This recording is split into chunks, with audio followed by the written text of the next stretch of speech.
And hello. Welcome to the Absolute Football Podcast. It is a kind of variation of our Premier League show. It's a live watch along, live football tonight. West Ham United versus Manchester United in the Premier League, which we're very, very excited about to come and watch and bring you. So Grimmy and I, not just Grimmy and I, because there will be some more people joining us, we'll be bringing you all the West Ham versus Manchester United action that, of course, kicks off in 15 minutes' time. So if you're watching this on a rewatch, then 15 minutes' time we'll be chatting about the actual game. But it's not just me. It's the wonderful Grimmy. Grimmy, how are you doing, my friend? I'm very well, sir. Very well. Looking forward to the game. Nervous for the sake of a certain man's haircut that may or may not happen as whatever happens after this result. But yeah, no, looking forward to it. It should be a good one, I think. Both teams looking good. Yeah, I think it should be an interesting one. How are you doing? I'm doing very well, mate. Yes, I think same. I think it's exciting. Two teams in form, as I think we said off air. It's kind of nice to look forward to Manchester United games a little bit as Manchester United fans. So if you're not aware, you're new to the channel. I'm a Manchester United fan. Grimmy is a Man United fan. We do have Shah coming on to try and be somewhat neutral, and we have Jens coming on as well, which is exciting.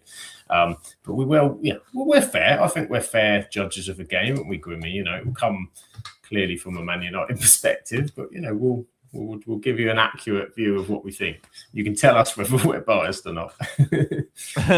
Yeah, I'll try and be as fair as I can. To be fair, I tend to think I'm a fair fan. I'm not one of those that's like everything's a penalty. We've been robbed. All this. I'm not like a deluded set of fans. Arsenal, cough, who think that Saka should be in the front three of a prime Real Madrid team or something like that. So, no, there's no delusion on my part, thankfully. Not yet, anyway. There you go. So it's going to be fair. But of course, we've got the chat keeping us honest as well. We've got Sean, who's evening hope he's well. He's currently watching the Virtu Trophy quarter-final between AFC Wimbledon and Northampton Town. It's 1-0 to Northampton, just about to start the second half. So exciting football. Lots of football going on tonight. We've got the wonderful Graham. Good evening to you. Even the wonderful Simon, even to you. We've got the wonderful Neil's in as well, supporting the Hammers. That's fine as well. We've got Zach's in from America, said Man City Liverpool last 30 was wild. It was a very strange ending. And a City supporter, so we'll keep things legit today. There we go. Everyone's got their teams. We'll keep tabs on. Have you got any latest scores from the other games, Grimmy? I haven't looked actually since we've gone. I saw that Chelsea were winning. They just got a goal just before we went live, I think, with that João Pedro scoring. But I think the other Prem games are all 0-0. In terms of other places, you've got Leicester beating Southampton 2-0. Well, obviously very important for them with the points deduction they've just got. Norwich continue their rise up the table and getting out of relegation because they're currently 1-0 up against Oxford. Other than that, it's all as you were, really. There's no other scores really to make note of. It's all 0-0. That's about it, really. It's quite surprising. Of course, we also have Everton Bournemouth going on today in the Premier League podcast derby for us. Of course, it's Rebecca versus Heather in a classic battle at the Hill Dickinson Stadium. So we'll see who comes out on top of that one. Or if they draw, that's always a possibility as well. Graham was hoping to watch the Everton game, but stupid Sky won't let me log into Discovery Plus. Wow. Never mind, Graham. Never mind. This is the game. This is the game to watch, surely. This is the game to watch. We've got Manchester United on the back of 4 wins. As you said, Grimmy, a lot of headlines have been about a certain man's haircut. Whatever you kind of think about it, it's kind of has been everywhere. But more importantly for Manchester United, it's been quite the run under Michael Carrick, isn't it? As we said, with a bit more positivity. We're enjoying watching what we're doing. Can it continue here? Anything? I mean, West Ham are in good form. They're battling for their lives. They picked up a bit more. They're playing better than when we last did a watch along, shall we say, where they were in a real world of trouble. Do you worry more? Can United keep it up today or not? It's one of those, isn't it? I think if it was a month ago, we'd probably be like, yeah, we'll take West Ham away. And I think that West Ham have really picked up. Obviously, they've got 3 wins out of 4. You would argue that they probably should have 4 wins out of 4, considering they were 2-0 up at Chelsea, and obviously that goal in the last few moments to go 3-2 down. So yeah, I do. I think we can continue it today. Absolutely, I think there's every chance we can.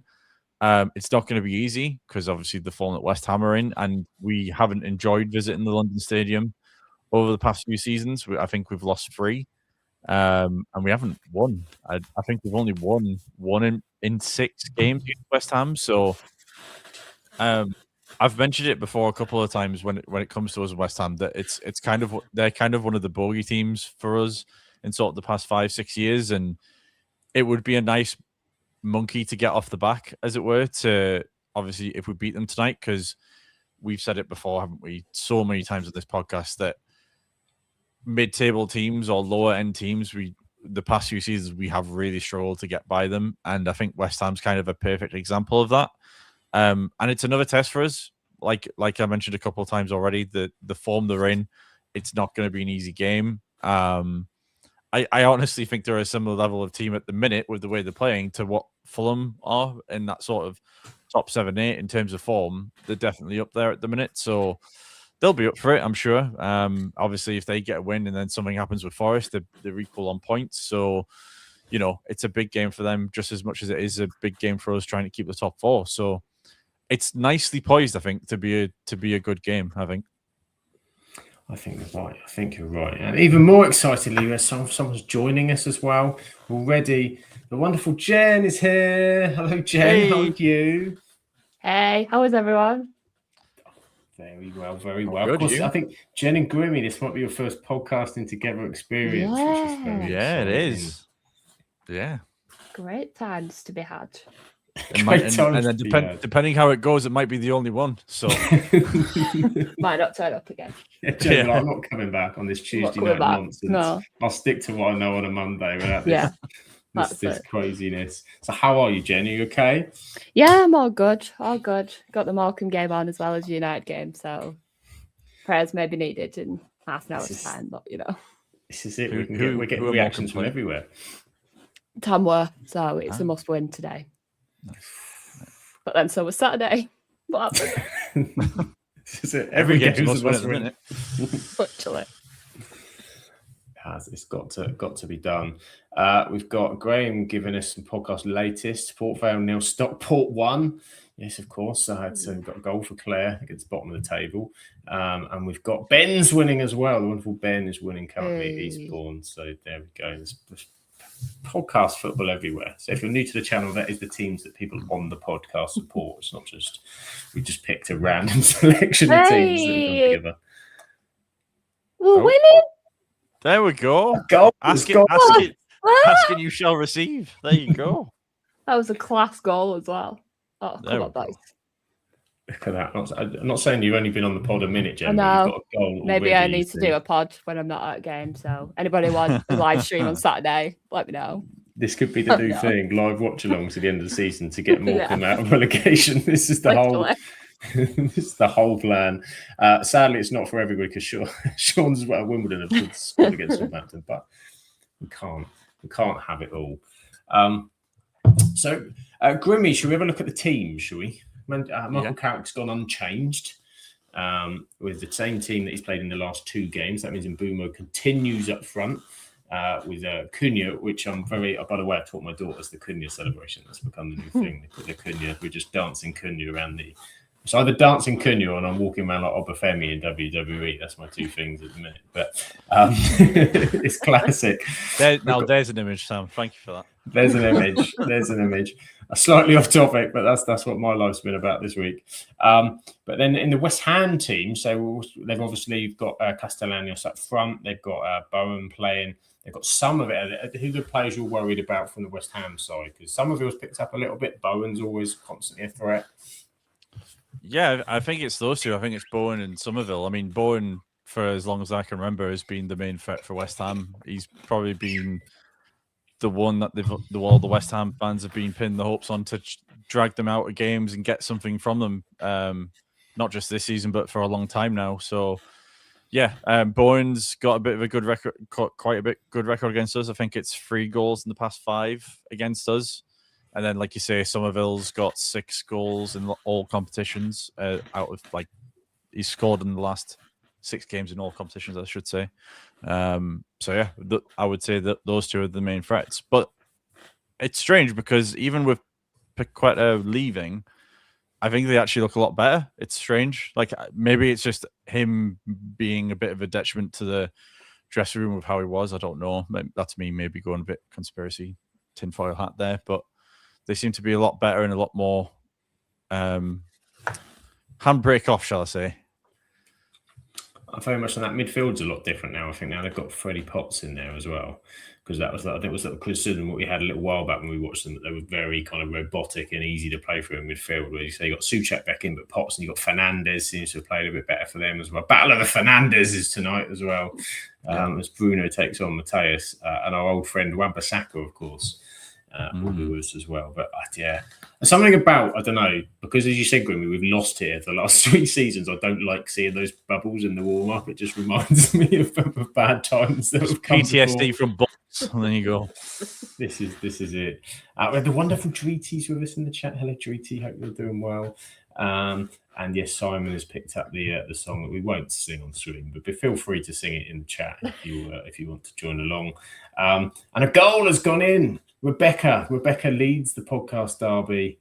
Interesting. Who was it, Grimmy? I'm thinking Dream Team. We've got fantasy points on the line. I'm gonna guess Barry.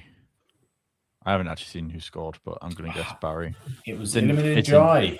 Ndiaye with a penalty. Penalty. 1-0 to Everton. There you go. Right. Do we need to match up with our times, Grimmy? Because we've quite possibly. We've got this strange thing, Jen, when we watch along, that Grimmy seems to be able to go into the past and into the future at a different speed. So we always start at a time, and Grimmy goes ahead, he goes behind. I don't know what it is. I think he just lives in a different time zone. Yeah, he's in a different universe to us. I mean, to be fair, I do live in the northeast of England, so compared to you two, it probably is a different universe. So yeah, time doesn't work the same way up here, I tell you. It's a different place. So I've got at the minute, they've got on the screen Manchester United starting 11 and substitutes. I've got the starting 11, and now it's the substitutes. Okay. So now I've got them on the pitch. I'm going to pause it. So when you see the players on the pitch, the lineup, you tell me when you've got it. Okay. Oh. It's a waiting game. Dun, dun, dun, dun, dun, dun, dun, dun, dun, dun. Players lined up on the pitch. There we go. I'm assuming you mean the graphic with them all in the formation. The graphic, not as in they're all stood on the pitch physically. To get a view of the camera, right? Maybe they should have to do that. That should be a thing. Yeah. That's going to be the new thing. Like instead of these graphics, you're going to actually have to stand with your hands behind the back in your position, so we can see where you're playing. I'm surprised that's not been made into some sort of like live graphic of some kind, where like like they used to do with Sky Sports when they do the players would do the ball counting on camera, but instead they would just do it on the pitch. And surprised they tried something similar like that. I think they should do that a bit like when you watch Gladiators, and each gladiator's got their own kind of thing, and they give you the stats that come up, and then they do their pose or whatever. I think we need a bit more of that with a bit more interactive with the footballers as well. Graham's telling us it was Ndiaye with a penalty for Everton. That'd be a good win for Everton if they could get that. I think we're Everton next. Everton away next for United, Grimmy. Yeah, first trip to the. I'm sure we won't hear the end of it if they win. Well, we didn't the last time we didn't win, when they turned up with 10 men and walked the roost at Old Trafford. Newcastle leading 1-0 at Spurs. Oh, not good for Thomas Frank. That is not good for Thomas Frank. Yeah. They are in trouble. They are making it very interesting for themselves. They are actually in trouble, aren't they? Generally. I mean, like normally we say, we're Spurs, and they're in trouble. I mean, waiting to see what happens here tonight, but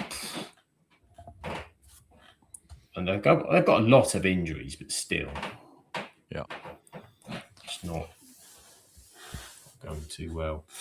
And we've got there we go, Spain fan quizzing. Capitals. Goal Newcastle. I should have said it. Screamed it. Shouted it. Go Newcastle. I have already been warned apparently tonight, so I did keep my celebrations to calm. But I have been warned before, and I'll be warned again. So we'll see what happens. As kicked off, we have kick off. We've been asked, how do you watch the match? We can't show the match for legal and copyright reasons, obviously. However, it is available on. I've got it on TNT Sports. That's what I've got. It might be available at other places, but who knows? Who knows, indeed. To be fair, going back to the being told off about celebrating, there's only one time I've been told off, and that was the Leon knockouts last season. Harry Maguire incident. Just when Maguire scored that goal, I screamed this house down, and my wife was very much asleep.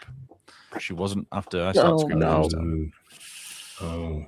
And she normally I would be like, okay, sorry, but this time like Maguire's just scored the last minute, and we were on the verge of going out, and she went, okay. And I was like, that means I've got away with it and just don't do it again. Well, I do remember that moment because Claire was trying to ring me because she was currently live on the lower league pod, I think, to get my instant reaction to the Maguire thing, because I was talking to them in the chat while watching the absolute bonkers thing that was Man United Leon that day. But I was in the garden silently shouting and dancing around like a lunatic at like 10:30 at night. So I missed it, but it's probably for best because there wasn't a lot of sense being made, I think, at that point in that moment. So yeah. Have you got a score prediction for this, Sam? Oh yes, score predictions. I'm going to be positive, Grimmy. I feel like I'm going to be positive. I'm going to go with 2-1 to Manchester United. I do think West Ham are a little bit. I think crosses are the way tonight, Grimmy. The way to success. How about you? What do you think score was? I also said 2-1 in my prediction that I did for my video on the match, but I'm going to be a bit more confident, say 2-0. I feel like it's boring if I say 2-1 as well, so should go 2-0. And then when West Ham score first, I'll look a bit silly, but yeah. He's mixing up. Jen, what's your score prediction for West Ham and United? I'm going to go 3-0 United. 3 goals. We'll take that. Pure destruction. We like the sound. We like the sound of that. As we like the sound of Stockport going 2-0 up at Port Vale. Sadiba, their new man has scored. Their new signing. Ahmad on a little dribble here. No, blocked out by West I do Ham. like the fact that as soon as we've said about 2 and 3-0 there, that they've put up a graphic saying most goals scored in the first 15 minutes of a game, and West Ham are top of it with 9 goals. I'm like, fantastic. That's exactly what I needed to see to boost my confidence. That's ideal. I mean, that does tell you they're very good in the first 15 minutes, but it also tells you they've not been so good in the remaining 75 because they're in the relegation zone. So you can look at that stat a couple of ways, to be fair. Jared Bowen on the right, probably their danger man. I don't want Wan-Bissaka to have one of those. He's going to have one of those games, isn't he? I think if we just play it down the right-hand side with Ahmad and just keep it as far away from Wan-Bissaka having to defend, I think we'll be okay. Because it feels like he's just going to be an absolute brick wall and just nothing's going to get past him. This is it. And Neil says, even was, of course, Aguero in the 3-2 QPR moment. I've managed to, I think, erase that as much as I tried to from my mind that moment as a United fan. But no, I can understand why that might be a moment that you remember. Zach is saying, question for everybody. Which year had your favourite team from the club you support? Ooh. So which year is your favourite? It doesn't have to be a league winner or cup winner, just the one you enjoyed. And for him, it was the 2002, 2003 Manchester City. Ooh. Oh, that's a tricky one. It's tough. I think if I could narrow it down to 2, I would say probably the 2012-13 season, because that was when we had Van Persie up front, and we still had Rooney, who was still sort of in his pomp. But then I would also go the 2008 team as well, when we had like Ronaldo, Tevez, obviously before he betrayed us, and then we had Berbatov come in the summer, and that was a pretty good time to be a Man United fan. I think I'd have to agree. I think that the 07-08 season was the best exciting football that we played. Like, don't get me wrong, like 99 will forever live in the memory. I think week after, like, it's the one I've gone back to the most. Yeah.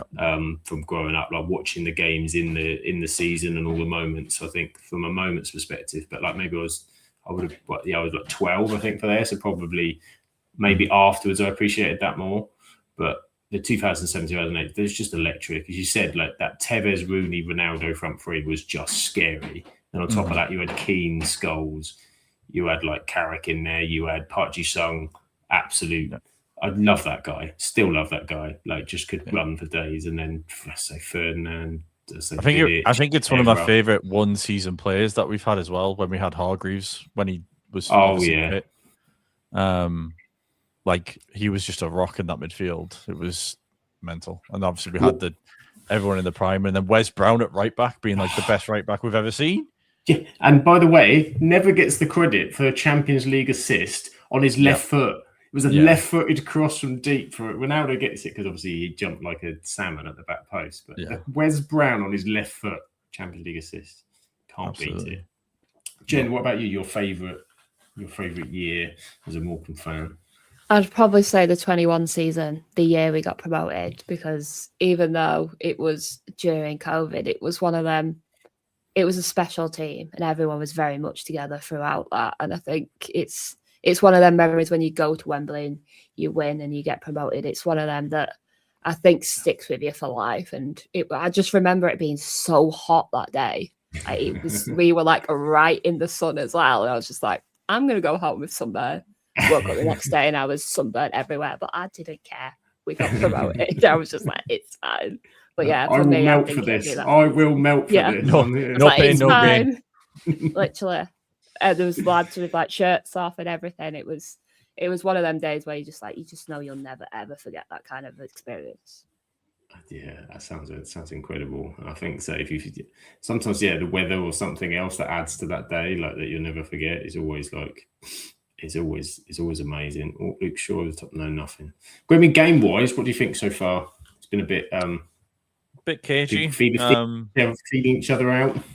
Yeah, I think we've obviously had majority of the ball, just kind of moving it around in the midfield, and then West Ham when they've nicked it off us, have tried to go on the counter, but haven't really had anything either way in terms of chances. So yeah, just a bit of a cagey start and kind of what I expected, really.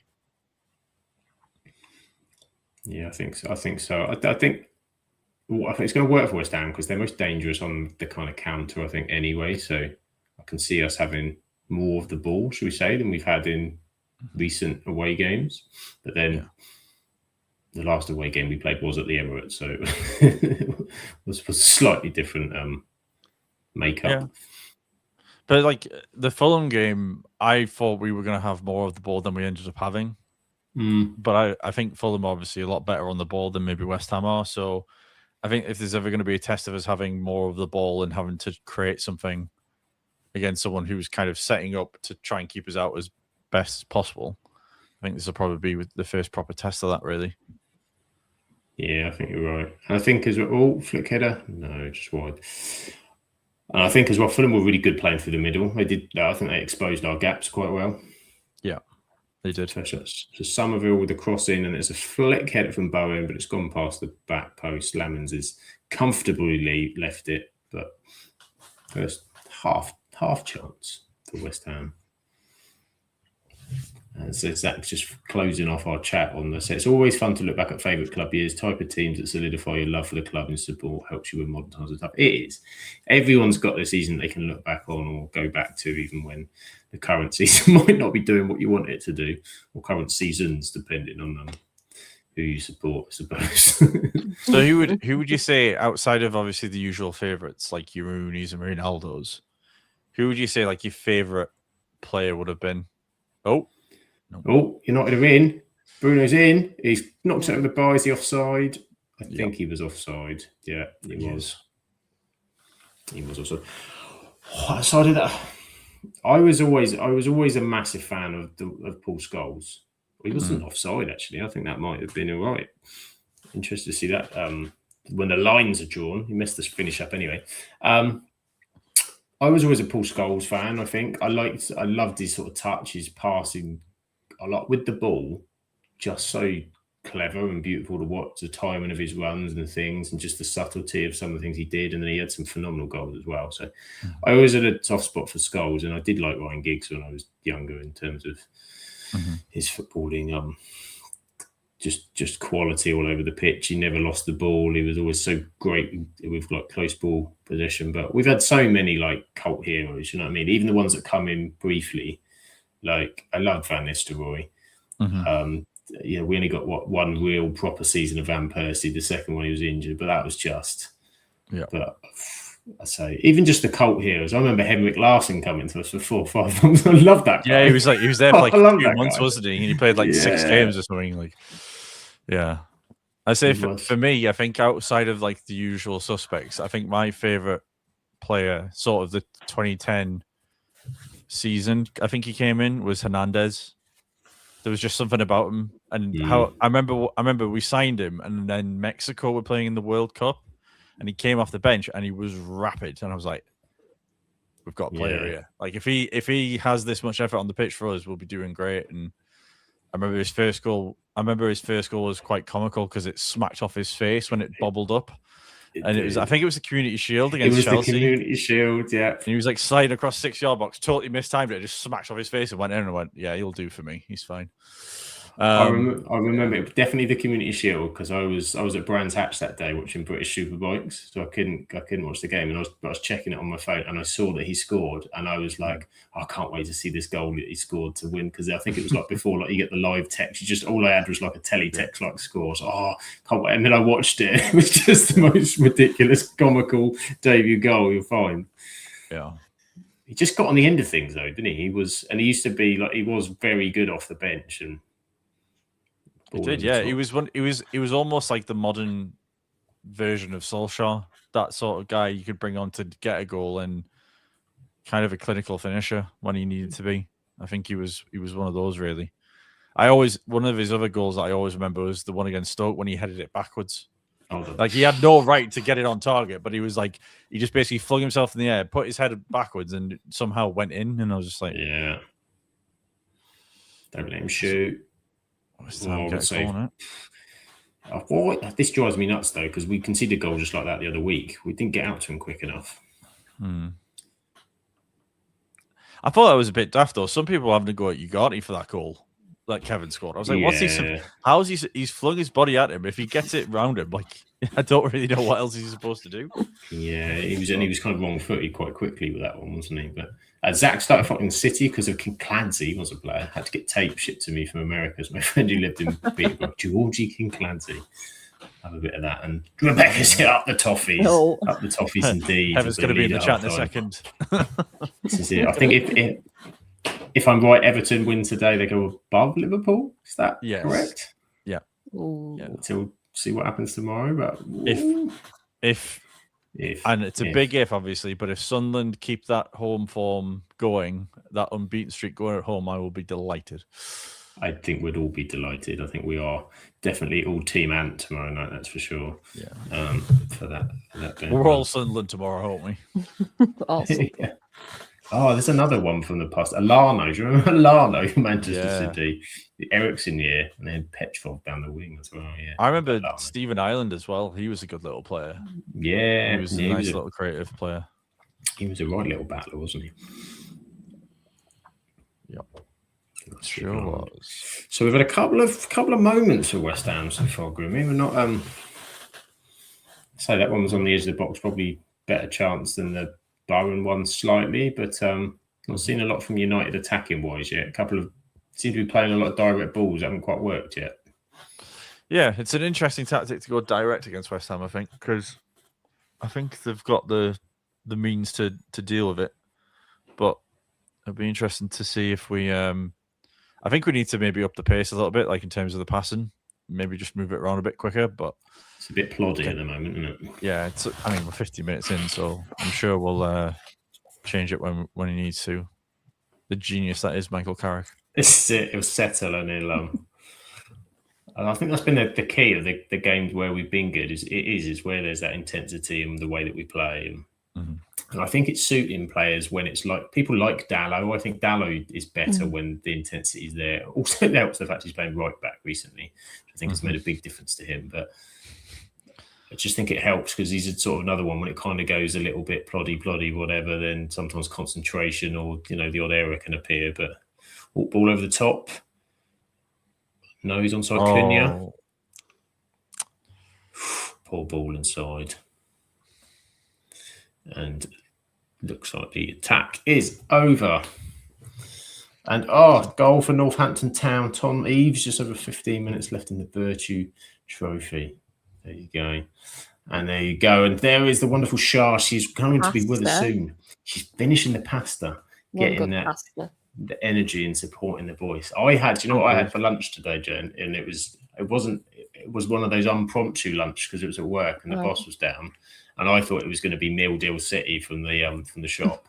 And he said, because we'd had a decent sort of a meeting more, he said, we'll go out for lunch. And we went to like the local Boswell's Cafe. Chili chips with cheese for my lunch. Oh, it was unexpected, but it was wonderful. It really was good. That sounds delicious. It was as good as it sounded. I mean, I wasn't feeling particularly my best the afternoon, going back to work after it. However, I'm bit full after that one. Yeah, not an ideal light lunch, but I was very much must enjoyed it. And she's on a hunter's chicken. No, that's like Liam's favourite thing to eat ever. Hunter's chicken. It's got it all going on. That as Maguire back post. Nowhere. That is a dish. That is a dish. No doubt about it. Score updates in the Championship. Leicester are 3-0 up before half-time. Norwich are 2-0 up at Oxford. And it's still 0-0 in the Brummy derby between Birmingham and West Brom. That's a bad result for Southampton because they had a decent result at the weekend and Leicester had got interim manager, but they'd have fancied going up there and getting something, but obviously not. I think, is it this weekend? It's Coventry Middlesbrough, I think, in the Championship this weekend. That's going to be I am fully aware, Sam, and I will be watching with delight. We will be watching. And I will be firmly on the Middlesbrough side of the equation, seeing as my brother-in-law is a big Borough fan, so up the Borough. It's going to be tense. Shah, she's going to make sure she wipes the sauce off her face when she comes. Don't just go with it, Shah. Just live the dream. You don't usually, Shah. You usually come on with mini eggs and all sorts. So this is true. Hearts and Hibs 0-0 in the Scottish Premier League. There was literally this, everywhere we've got results. And going to just one job, Southampton. Yeah, don't trust them this season. Don't trust them. Free kick here for West Ham. Gerald Bowen in from wide, and he's overhit that. That's a dreadful free kick. Tell us how you feel, Sam. That was dreadful. I'm not disappointed by it, but it was dreadful. Set pieces like that, just they're one of my pet peeves. The ones that always drive me mad are the short ones. When they'll pass it short and then put a cross in, it's like, you could have just done that with the first kick. Why were you even bothering? Just to change angle. Don't get Claire started on short corners. Yeah. The only one I think I've seen work recently was the one it wasn't really a short corner, it was more of a medium corner when Mainu went around the defense and just slid it over to Mbeumo. But yeah. Lamon's that crazy. Oh, it's Monday night, Simon says. Oh, that's all right. If it's Monday night, might be able to have a little watch here, that. While watching the Absolutely Non-League show, of course. Obviously. Graham says he thinks he's about 36. You probably are. I think I've paused to kind of let Grimmy and his time zone catch up. So if United do score, please don't just scream at us. We're basically on 19 minutes. In 10 seconds. I'm 19 and 9. So you're starting to get ahead, Grimmy. I think you're about 2 seconds ahead of me at the moment. It's only 2 seconds though. I think last time we did this, I ended up about 30 seconds ahead somehow. So you did, you did indeed. I don't know how I do it, but I did. We don't. I say. Would you remember when I used to do the previous pod, Grimmy, with a friend of ours known as Jono from the previous? Yes, I do remember Jono. We used to do. We ended up doing the Champions League. Josh and I did the Champions League final, I think, and Jono turned up, but didn't tell us until it was towards the end. And I asked him about something that happened, and he was like half an hour behind. He didn't even bother to catch. I said, "Oh, what did you think? That was a close one, wasn't it, Jono?" And he's like, "What do you mean? Nothing's happened." So what minute are you on? He's literally like half an hour behind. What was going on? I hope that I would never do that myself, but I can never fully rule it out. We could get that far behind. There you go. Graham's not going to give us any spoilers. He is 30 seconds ahead. You can just, or at least you get to watch what happens, Grimmy. Grimmy. I always get confused with Grimmy and Grimmy. And then you get to watch what happens and then get our reaction. That's almost like the best combination. Absolutely. It's like chili and chips. Yeah. I haven't had chili and chips before, so I don't know if I can even comment, but I'm more of a cheesy chips kind of guy. Still good cheesy chips. It's just like cheesy chips, but with like chili smothered all over it as well. It's what you'd imagine it to be. Because I know obviously at the Chinese you'll get salt and pepper chips, but they won't obviously have cheese on. So it seems an intriguing combination. I haven't had gravy cheesy chips before.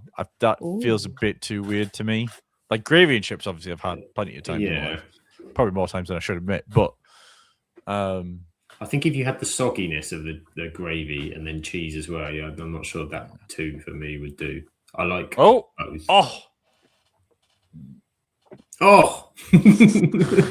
That's how far behind we are. Grimmy's off to my off. Block on the line. Of course, it's Wan-Bissaka, for goodness sake. We said he'd have one. Oh, it was Luke Shaw. If anyone had Luke Shaw with a shot on target today, you've you can cash in more than us. Off the line by Aaron Wan-Bissaka. There we go. Yeah, going some red herrings in the chat to put us off. I think that someone did that on the last one, didn't they? Yeah, swines. Yeah, Johnny Evans.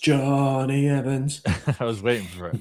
As soon as I saw he was on the camera, I was like, well, yeah, give it 2 seconds, he'll be on. He'll be on it. That was one of my favourite bits in the post-match interview where Johnny Evans was getting the credit for that brilliant corner from the weekend.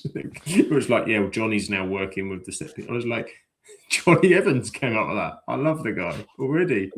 Now I'm just waiting for something to happen with Sam's camera where it like falls over and tilts to the other wall, and you just see there's like a shrine to Johnny Evans just hidden away in the corner. Johnny Evans. It's closest United have come, Grimmy. Closest we've come. And if it wasn't for Wan-Bissaka stepping off that post, it would be 1-0. Yeah. But it's not. Signs of it starting to, the attack starting to wake up a bit. Yeah, a few combinations coming together. A bit of space.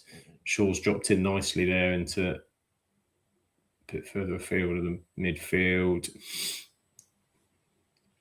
Kobbie Mainoo, Grimmy. We're watching Kobbie Mainoo week after week after week. Something that makes you happy. Yes, very happy. I am very intrigued because I'm sure there'll be something that comes out, or Amram will do an interview, or he'll at say some point, yeah. It. But like that is going to be the thing that I'm most confused about is how he didn't get more game time. Like, I'm not saying you should have been like, you're automatically in every week, but obviously Bruno and Casemiro wasn't working as a two-man midfield. So giving him just 1 or 2 games to see if he could work, but he didn't even get that. I think it was like he got like, was it 10 minutes on the Premier League or something silly? So yeah, I just think, one of the strange, probably in terms of a player choice, I think that's going to be the one that everyone's probably going to whack Amram with, as if to say, why on God's green earth were you not playing this guy more often? But he's been a joy to watch so far in the 4 games he's been on the pitch with Carrick. So, but again, he's only going to benefit from having someone like Carrick as his manager because he played the exact same position, done the exact same sort of role. Mm-hmm. So he can only benefit from it, I think. Yeah, it's perfect. And like you said, I think because of how well he's performed in those 4 games, it really doesn't. It's not a good knock on Amram sort of so far. But again, this is kind of, we'll go back to the sort of system thing as well, don't we? That's been part of the. It said pretty early on it was Bruno or Mainoo, and it wasn't not going to be Bruno, but everyone else was going, why does it have to be Bruno or Mainoo? That doesn't make sense. Like, Mainoo could do the other job. Like, yeah.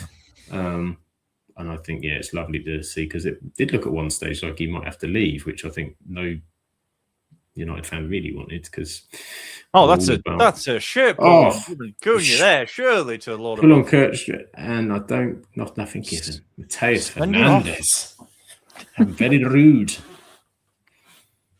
After, of course, the shirt pull incident of the weekend between Liverpool and Man City with the double shirt my pull. God. The end of that match, gone. I was just sat there like, what the hell? Like, What are we doing? What is going on here? What are we doing? I know, like, you try and teach children that two wrongs don't make a right. However, in this case, I think it did. Yeah.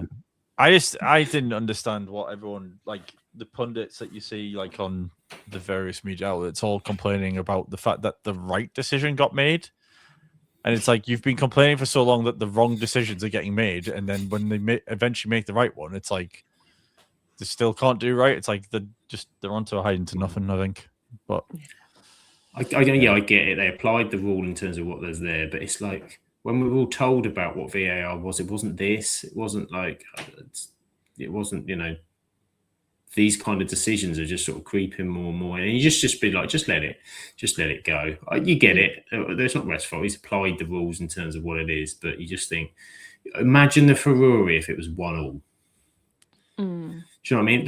And that would have had absolutely massive consequences. Yeah. Absolutely massive. And imagine the discussion the next couple of days. I mean, yeah, it'd be great. We all love football for that. But to play devil's advocate, if it shoes on the other foot and say, for example, Liverpool were in the title race and then they don't get that sending off, or Szoboszlai doesn't get sent off, and then they've got him for the next game and Arsenal drop points and then Liverpool win, it's kind of like, because of something Szoboszlai does, it's like, I just feel like if they've come to the right decision, as awkward as it was with them both pulling the shirts, it's like. But to be fair, was Szoboszlai? I can't remember it 100% clearly, but was it Szoboszlai that pulled the shirt first, or was it Haaland? Yeah, no, Szoboszlai pulled the shirt, but he didn't bring him down. Like obviously because Haaland's a bit of a strong beast, but he didn't go. Do you remember when Solskjaer did against Newcastle those years ago? And he just absolutely hacked the bloke down. Like, that's what he should have done. He should have made sure, and then he would have never had the problem. But the problem is, if he hacked Haaland down, the ball's still going to go in the net. So unless he does it and he can roll, and because it wasn't going fast, he could have got back there. But the thing is, if he goes down and takes Haaland out, he's not going to be able to get straight back up and make the pace up to get to the ball. I don't think in that split second that they're going to lose. So I mean, he was already getting 2 feet behind Haaland before he grabbed him, because there was only one winner in that leg race. If he clipped the ankles, the ones that people used to do at school, and they just used to clip the other foot, so it was to make people trip, that kind of thing. But I will at this point now in the middle of Asda. That's because you're just a ruffian. You're a ruffian, Grimmy. Who's not a ruffian? Shaw is here. Speaking of ruffians, there she is. There we go.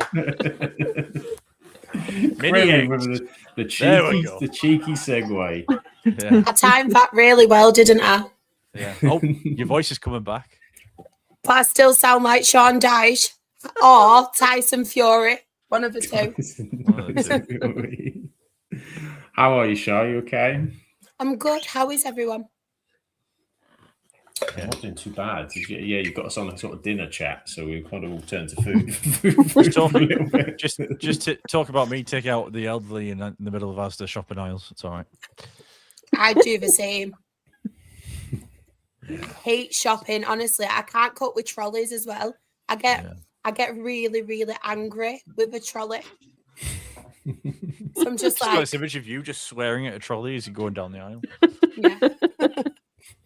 They all seem to have dodgy wheels. I think it's just like there's clearly a design flaw with trolleys, because they were constantly like, it's a rarity to find a good one. You need some WD-40 on them. As is your voice, apparently. I know. I'm not going to try it, though. Might not go well. I've got another podcast to do on Thursday. Can't come on. I've WD-40 my lemonade. Live from my hospital bed. Just having my stomach pumped. Just fancy change of scenery, Yeah. Oh dear, I've got some in the chat. Simon saying decision like that make me, if Coventry balls it up, that we don't have to deal with VAR next season. Stockport 3-0 up. Look at that. Claire's on an Sam, absolute I genuinely rampage. thought we were playing a game then when you said Simon Says. Simon I was getting says- ready to like touch my head or something. Simon- yeah, I'll have to chuck that in. Simon says no to VAR. He says no to VAR. He definitely says no to VAR. Definitely not. Still 0-0. Still 0-0 at the moment. We've got Jen's got Morecambe on as well, Shafts. We've got everything. We've got all the bases covered. We've got Rebecca live at Everton as well. It's all everywhere. I'm keeping my eye out for Carlisle Scunthorpe. Massive game at the top of the National League. And then obviously we've got Forest Green tomorrow. I'm a bit scared about that one. That's a biggie. That's a biggie. Robbie Savage at the Crown Oil Arena. Savage. I have a lot of respect for Robbie Savage. When Blythe were going through the turmoil of last season, and I think we just changed to a community-owned club because we got rid of the Whopper that was our previous owner. He did a whip around with all the Macclesfield fans that had travelled, and then basically donated all the ticket money and stuff like that to us when we went to visit them as well. So yeah, a lot of respect. I like Robbie Savage, honestly. People love him, people hate him. And sometimes, like, when I've seen him, like, as a pundit and stuff, I think, I don't know whether I like him or not. But then when he's gone into, like, football management and how he is with the fans and the community, wherever he's at, honestly, he's absolutely fantastic. Yeah. I just hope he's not tomorrow. Like, no offense to him. I'm just hoping they don't win tomorrow. No bias tomorrow. Yeah. Cole Palmer scored for Chelsea. 2-0 to Chelsea. They're on a decent run under Vecina, to be fair. It's gone a bit unnoticed so far, but I'm looking forward to that FA Cup tie. The Chelsea Hull one.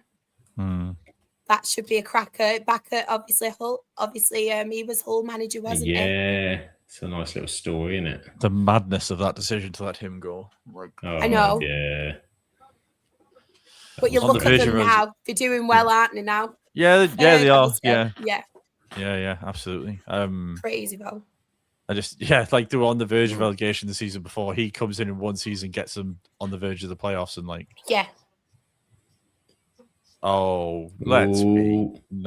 let's not be doing that again. Does anybody else think Rosenior looks like Crab? He's got Crab vibes. He reminds me so much as Lucas. Yeah, he's got Crab vibes, but he'd never sell as many calendars. No, definitely not. But do you think if we say to Crab, if Arsenal win the title, will we get a calendar? Do you think he'd be more willing to give us a calendar at that point? He better have to. The Crab title calendar.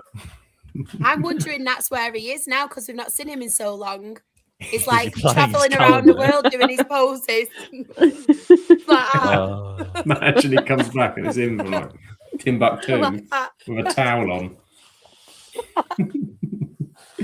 Oh dear. West Ham are getting a bit too much space. Am I liking it, Grimmy? Yeah, it's getting a bit too uncomfortable.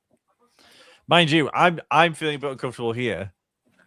But what on earth must United trying to be feeling right now? Because every time West Ham go forward, if I was him, my heart would be doing the clappers. It would not be a good place. His hair must be feeling a bit heavy. I was going to ask you about? What do you make of that? Because I've seen he's got a lot of heat over the last couple of, because everyone's jumped on top of this like this week and stuff, and I've seen sort of people get really like. I mean, I think some people are sort of like what he said he was. I don't think he's ever said he was doing it for charity. Don't think that was ever kind of a thing. He's kind of taken advantage of a situation that's happened. I've seen he's got a lot of heat and a lot of hate, as if he's like, they're like, well, now 5 wins for United is more important for United. I'm like, well, yeah, but it's not in his control, is it? Surely, like he started it as a joke, and it's all got a bit kind of. Yeah, he's almost like a hated man. I feel for the bloke. I think that's just other fans just being the typical selves, and just someone's tried to have a bit of fun, and And again, I remember the interviews when he first said he was doing it, and it got hit the press. And he very much was doing it as a sort of trying to give a bit of a positive spin during the bad times we were having in the form, and obviously not winning very many matches under Amram. And I just thought, and that's kind of the thing I've kind of taken from it. It was something to have a laugh about when we were doing so badly. I mean, how many times have we come on a podcast and gone, United play this weekend, do we need to talk about it? So, like, you know, and now that he's getting close to it, it's like everyone's now jumping on the bandwagon of getting the pitchforks out and having a go at him. But I'm pretty sure he has said that some money he's raised, or part of the funds he's raised, is going to charity. So, and I remember him saying that very early on, and I think he stuck to that. So, you know, fair play to him. But to be fair, the guy could have, after what everyone said, could have very easily said, "Oh, stuff this. I'm just going to cut my hair now and just have it be over and done with." But he stuck to his guns, and yeah, you can't blame him for just having a bit of fun with it. Really, not sure I would be able to commit to something like that. To be fair, my haircut's bad enough at times when it's just normal. So yeah, it's just the bravery of a man to go 400 odd days without having a haircut is well beyond something I could comprehend. And he probably would, to be honest, like when it started, probably, you know, couldn't comprehend the reality of what he was sort of saying or getting himself into. But like, yeah, I mean, interesting to see what he does if it does happen, and sort of how he does that. I said, yeah, Neil saying fair play to him, the United Strand. I will always have my picture with the hair. That is an experience of mine that I did experience in the flesh. Do you know you've got it framed. You've got it framed and on the wall behind that camera, Sam. Let's not pretend otherwise. Yeah, I've taken all the pictures of the kids down. Do you not think people just love to be negative though? Oh, they do. Like, that's what really, really bugs me. Like, at the end of the day, it was something fun, and obviously under Amarim, it didn't happen. This with Michael Carrick now, there's a new buzz to it. Like you said, Grimmy, as well, some of the money he has said is going to charity. And I feel like everyone just has to be so negative all the time. Like, just let him have his fun. Yeah. It's because he's got so many followers now. He's probably made money and stuff as well. He's quite well known for it. And now people are just being so negative. And I just think, just let people live their lives. Yeah, just enjoy Doing no harm. Exactly, it's a bit of fun. And it is what, as you said, Charlie. It's just picking the negatives out of something because you kind of can and stuff. And yeah, do you know what I did love though? Somebody actually put and quote tweeted it. If he was actually a Rochdale fan, he would have been able to get his hair cut 3 times already this season. He'd have had a triple trim. There's a thing. Exactly. So I'm just like, yes, come on. He's on the run. Elsewhere, we've had an equaliser for Bournemouth. Have had an equaliser for Bournemouth. Happy Heather, sad Rebecca. I thought I could hear her shouting from somewhere. I wasn't sure where it was from. I think she went, didn't she? She said she was going. Yeah. I think she said she was going. There's 2 random fans having a scrap. It's only one Everton fan and one Bournemouth. Oh wait, hold on. Know them. I think for the purposes of our safety, we probably just disassociate them for one night. But yeah, we'll let them have their own private battle. Sean's having because Northampton have won 2-1, so they're in the semis. Bournemouth are winning. Bournemouth turn around. It's Heather again. No. No. They're falling apart. No. Cherries. Oh no. Rebecca will be shouting at Heather in a Scottish accent. Yeah. When she's angry, she goes Scottish. Don't know if she does, by the way. I made that up, but it's funny. We'll go with it. I think she should start to. I think that should be a thing. Yeah. When Rebecca gets angry, she just starts dropping muck this and. Funnily enough, that actually puts Everton and Bournemouth equal on points if it stays that way. And that means Bournemouth also go into the chase of chasing Liverpool as well. Adley 65. The more teams that can chase sounds like a song, the better. Yeah. I said Aldi. Aldi. What a shop. It's the remix of Mambo number 5. Aldi 65. Don't worry about the trolleys in Aldi. Yeah. Top quality trolleys. trying to think of a song now. This is when This hasn't been the most exciting game, Grimmy, is it? No, I didn't expect it to be though. Like No. I expected the second half probably to have a bit more to it because I think that's when they'll start to go for it a little bit more. But the caginess of West Ham wasn't surprising. It's just Wan-Bissaka being a swine and block it on the line. Kick off the line. Oh, here we go. Luke Shaw, overlap on the left. Opportunity, driving in field. Oh, got away from him. I like it when Luke Shaw's driving though. We're seeing more Luke Shaw drives out of defence into the space. Yeah, he can do that because he only has to play one game every 10 days now until the end of the season, so he'll have the legs for it. This is it. That is a benefit at the moment of not. Everyone's talking about FA Cup this weekend, right? What? No, it's not a thing. What's that? What's the FA Cup? Never heard of it. No. Not Are Rochdale in the FA Cup still? No.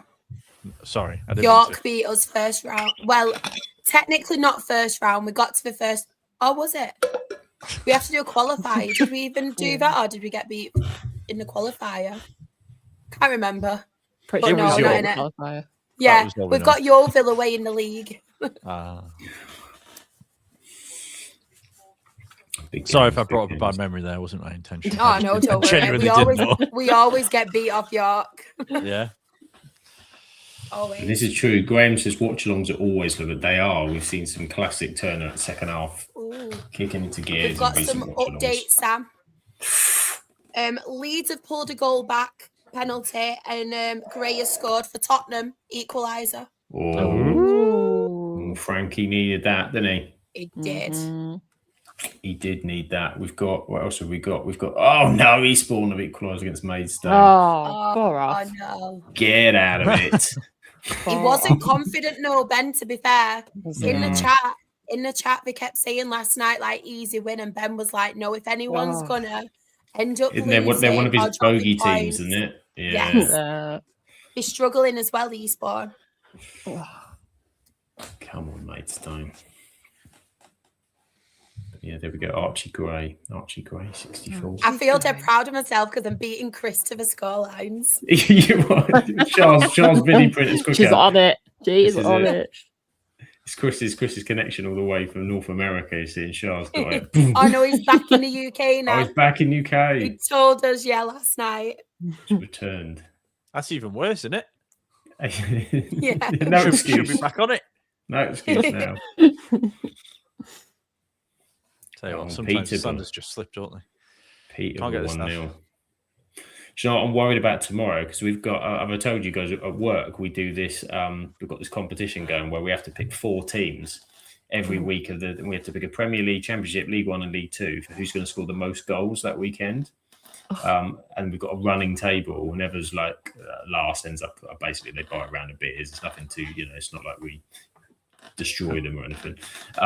But most weeks we remember to do it, but last week only a couple of us did it and most people forgot, so we've agreed to roll the dice, which basically means we randomly select which team you get for the scores, and we're all going to roll it tomorrow, but we're all scared because there's people like Peterborough that scored like 6 at the weekend. If some bugger nabs Peterborough on a roll the dice and gets a score of 6 and I get flipping like Grimsby didn't score. Oh, Carlisle are beating Scunthorpe. Oh. That could be, as much as it probably be best about a draw, Scunthorpe have games in hand and Carlisle are on a bad run at the moment. So if any of them 2 teams are going to win in National League, I'd probably rather it be Carlisle, to be honest, than Scunthorpe. Everton have a red card. They are. Oh, no. Oh, they're falling apart. Jacob, always getting sendings off. Falling apart. What's going on? They must have the most reds this season, surely. Yeah, they've had more than a few, haven't they? Well, I had 2 sent off in one of my fantasy teams. Remember, it was Keane and Greenish, wasn't it? I had them both in my FPL that week. We had the crazy one against us. They've had this one here. That's at least 4. Yeah, but at least they won that game against us, though. They did. It's all gone Pete Tong. It has gone Pete Tong at the minute. Poor Rebecca. Dear, oh dear. We're up next on in the Premier League. It's a Monday night fixture. Everton, Man United next. Yeah. There you go. And there's half time. Not even bothering with any injury time. He is not having it at all. Summerfield's still complaining about that when we ran into Maguire's shoulder. Right. I'm gonna flick over to the Leeds Chelsea game. Whoa! See if we can get some. I might do this. I might do the same, Grimmy. Should we do some? I'll have to go back to live TV for this. Hang on, I've got the tennis on. Yay! Do a watch along with Dimitrov Mikkelsen. Newcastle. I thought you played golf Again.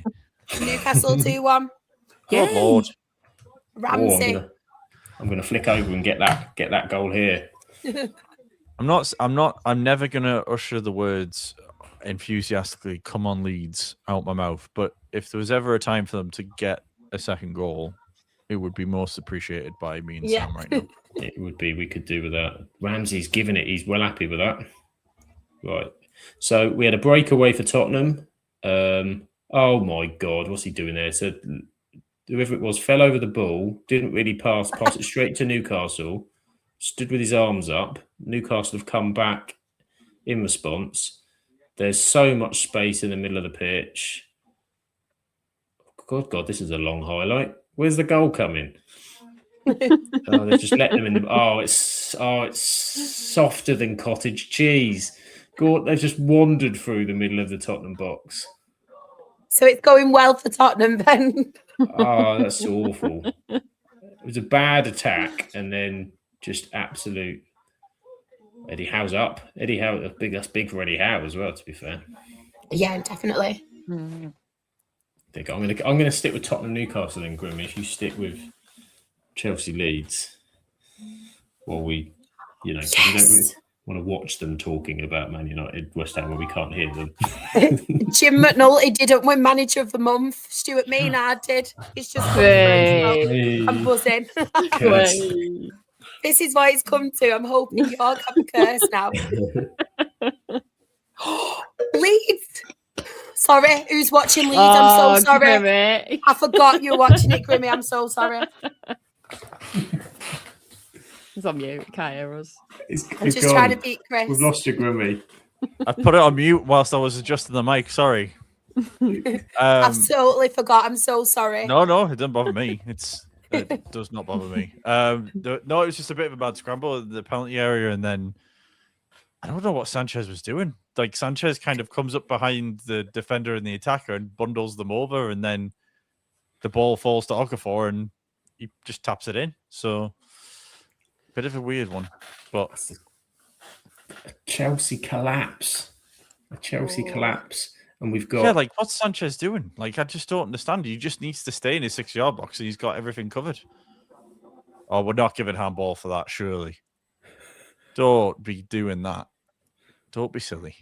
We've got Anthony Gordon down here because from the kickoff, he literally ran full pelt at Van der Ven, who just drag us in. He just stood there. Has he sorted his hair out yet? Has Gordon sorted his hair out yet? Last time I saw him, he had like a pineapple on his head. No, his hair. He needs to sort his facial expression out. He's got a face like a smacked arse. Like so do I. I can't judge him on that. No, but to be fair, Shaw, he gets paid hundreds of thousands of pounds a week and scores Premier League goals, and he still looks like he's like having the most miserable time. I'm like, do you know what I mean? You're just dealing with a trolley at Asda. You know what I mean? Like, Gordon just put one over the bar. The hair's a bit more sensible tonight, though. You've got Dragusin's got the old bun at the top. Yeah. Just not quite. Hemmel. Not quite 3-0 West style. Wow. The H Derby. It's because we were bigging them up last night. Every team we big up on that podcast. just draw the pieces. That's why I've been saying Dale a crap all season. Like, oh no, they're gonna blow it. York are definitely winning it. It is the curse of the pod. I mean, to be fair, like Ant has absolutely ruined Shrewsbury as a club since he predicted them to go up. Yeah, winning 2-0 both today, Sam. Oh, they're on the up. They're on the up. Must be a fluke. It must be just 18 months worth of doldrums and then it turns. That's what he meant. He said they'll be really good in about 3 years. Tottenham's the body language does not look good out here at the minute. I imagine that the fans are pretty peeved. What do we think with Thomas Frank? Do you reckon they'll give him time or not? I think they'll start to panic now. Yeah. I think the closer and closer they get to that sort of relegation battle. Yeah. I think if it could be tonight. It could be the final one for him based on how it's going. But I think if they get knocked, who they got in the cup? I can't remember who they got. Where's my head? I don't know who they've got in the cup. It's the Champions Southampton League. have pulled one back, Sam. Oh, they need a bit more than that. They do. A lot more. Just a couple more. Just a couple more. I saw Maybe the three. Eastleigh got back from a 2-0 down. They were 2-2 last, I saw. Because they've been on a shocking run. Fixtures. Why is it so difficult to find the... Well, because Tottenham it's the Champions League that's kept in there. But if you're going to change it before you get to the next round of the Champions, I mean, if they lose tonight, based on the fact that Leeds might be picking up a point, at the minute West Ham are picking up a point. Forest have got Burnley tomorrow. They're banging trouble. And I think they've got Arsenal coming up at the weekend or soon in the Premier League. Yeah. Well, the saving grace for Spurs is they're not actually in the cup anymore because they got knocked out by Villa. Oh, yeah, of course they did. There you go. Of course they did. So he's not even get knocked out with that anymore. So, yeah, I think he's in very, very dangerous territory. I don't even think the Champions League is going to save him, is it? So No. Oh, it's not going well for Spenny fan. Chris sadly has fouled a 4-0 up against Spenny currently in the... I'm not going to say what I've just found out.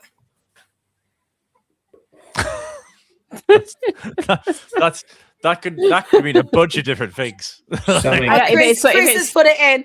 Yeah, I'm not. I'm behind, so don't.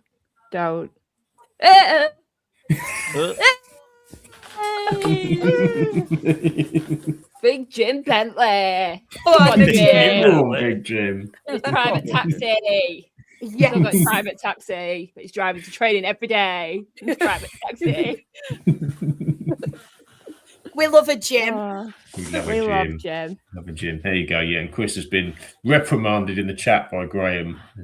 Go on, Graham, lad. Graham's in chat security. I blamed his own because it's absolutely terrible to watch, to be honest. So. And you have to pay a fortune for it. Actually get it for free because Liam paid to pay for it. So. It's all free. Still paying for NFL though, even though I'm not watching it anymore. But no, that's another thing. Chelsea making changes for Fana and Delap. At the minute, it looks a little bit more like Newcastle are going to get a third than Spurs are going to get back in it. But watch this go 2-2 in a minute.